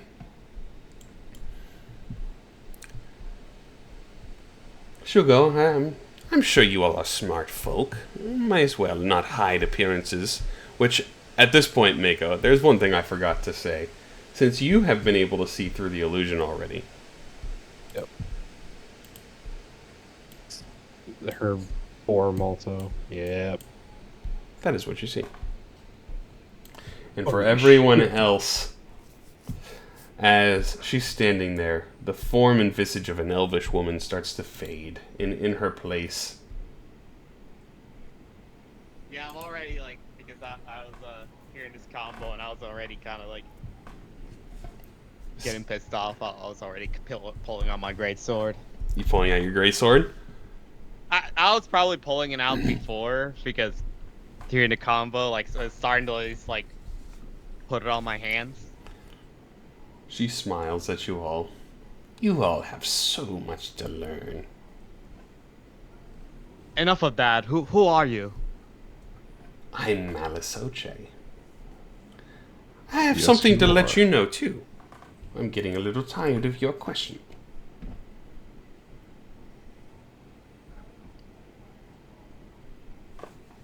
Do you know about this character named... Well, I'll ask you about two characters. Do you know about this elven plague doctor named Kalo Daimonos? No, I do not know who that is. Do you know about a wizard named Surreal Illusion? She goes, what a fucking stupid name. I know. But she goes, your questions are getting tiring. I'm in the grieving process. The only thing you're grieving is your own bad attitude. I would like you to leave. I dap up Dan as he says that. Okay. Maybe we still want some answers, and you're not being forthcoming. I've been as forthcoming as I can. And I'm getting tired of you. So what we get is basically the details are you took advantage of these people in Mudflat. You lent your daughter to this poor couple who lost their daughter, and they came to you for answers. And so did they lost their daughter and they just suddenly gained a 10-year-old? No. They've had her for 10 years. Don't be silly. Did they give birth to her, or was she dropped off like a stork? I made her. She's my daughter. Their daughter Reveal died exactly- in birth, like Reveal- after birth, and I replaced her with mine as the druid. So Hula was not human. I mean, if that's what you want to call her, no, she is not human.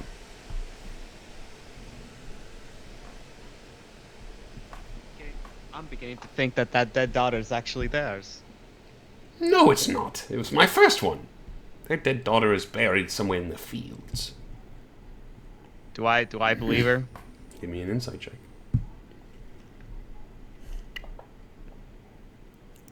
You're not sure what to believe. Fuck, why am I rolling like ass? We're gonna find out something more. Well, technically, So why Marta? I mean, it's like, I'm sure that Marta and Big Johnson are not the only couple in that village that were having troubles or had a daughter that died. They were the no. They Specifically. didn't know their daughter died. It was just timing. So Deeply. what happened to the potion or this concoction that you made with the eyes that we gave you? Well, the potion wasn't able to save her. Sometimes it's hard. It's really hard doing what we have to do. And to your question, Dan, it was all about timing. My mother has her 10-year-old, and I had mine. It's all about control. As she smiles and starts to turn around and walk towards the left. She's going to clap her hands. And as you all see the chandelier above you, a green light flicks on. And she also says, "Oh, I only used one of the eyes." I want everyone to roll a Constitution saving throw. Bitch. all gonna get Nat 20, Nat 20. Oh my goodness. Oh my goodness, oh my goodness, all of you rolled like monsters! Full win. You are the only one that is currently restrained, not petrified. And that is where we're going to call it for this session. Good job.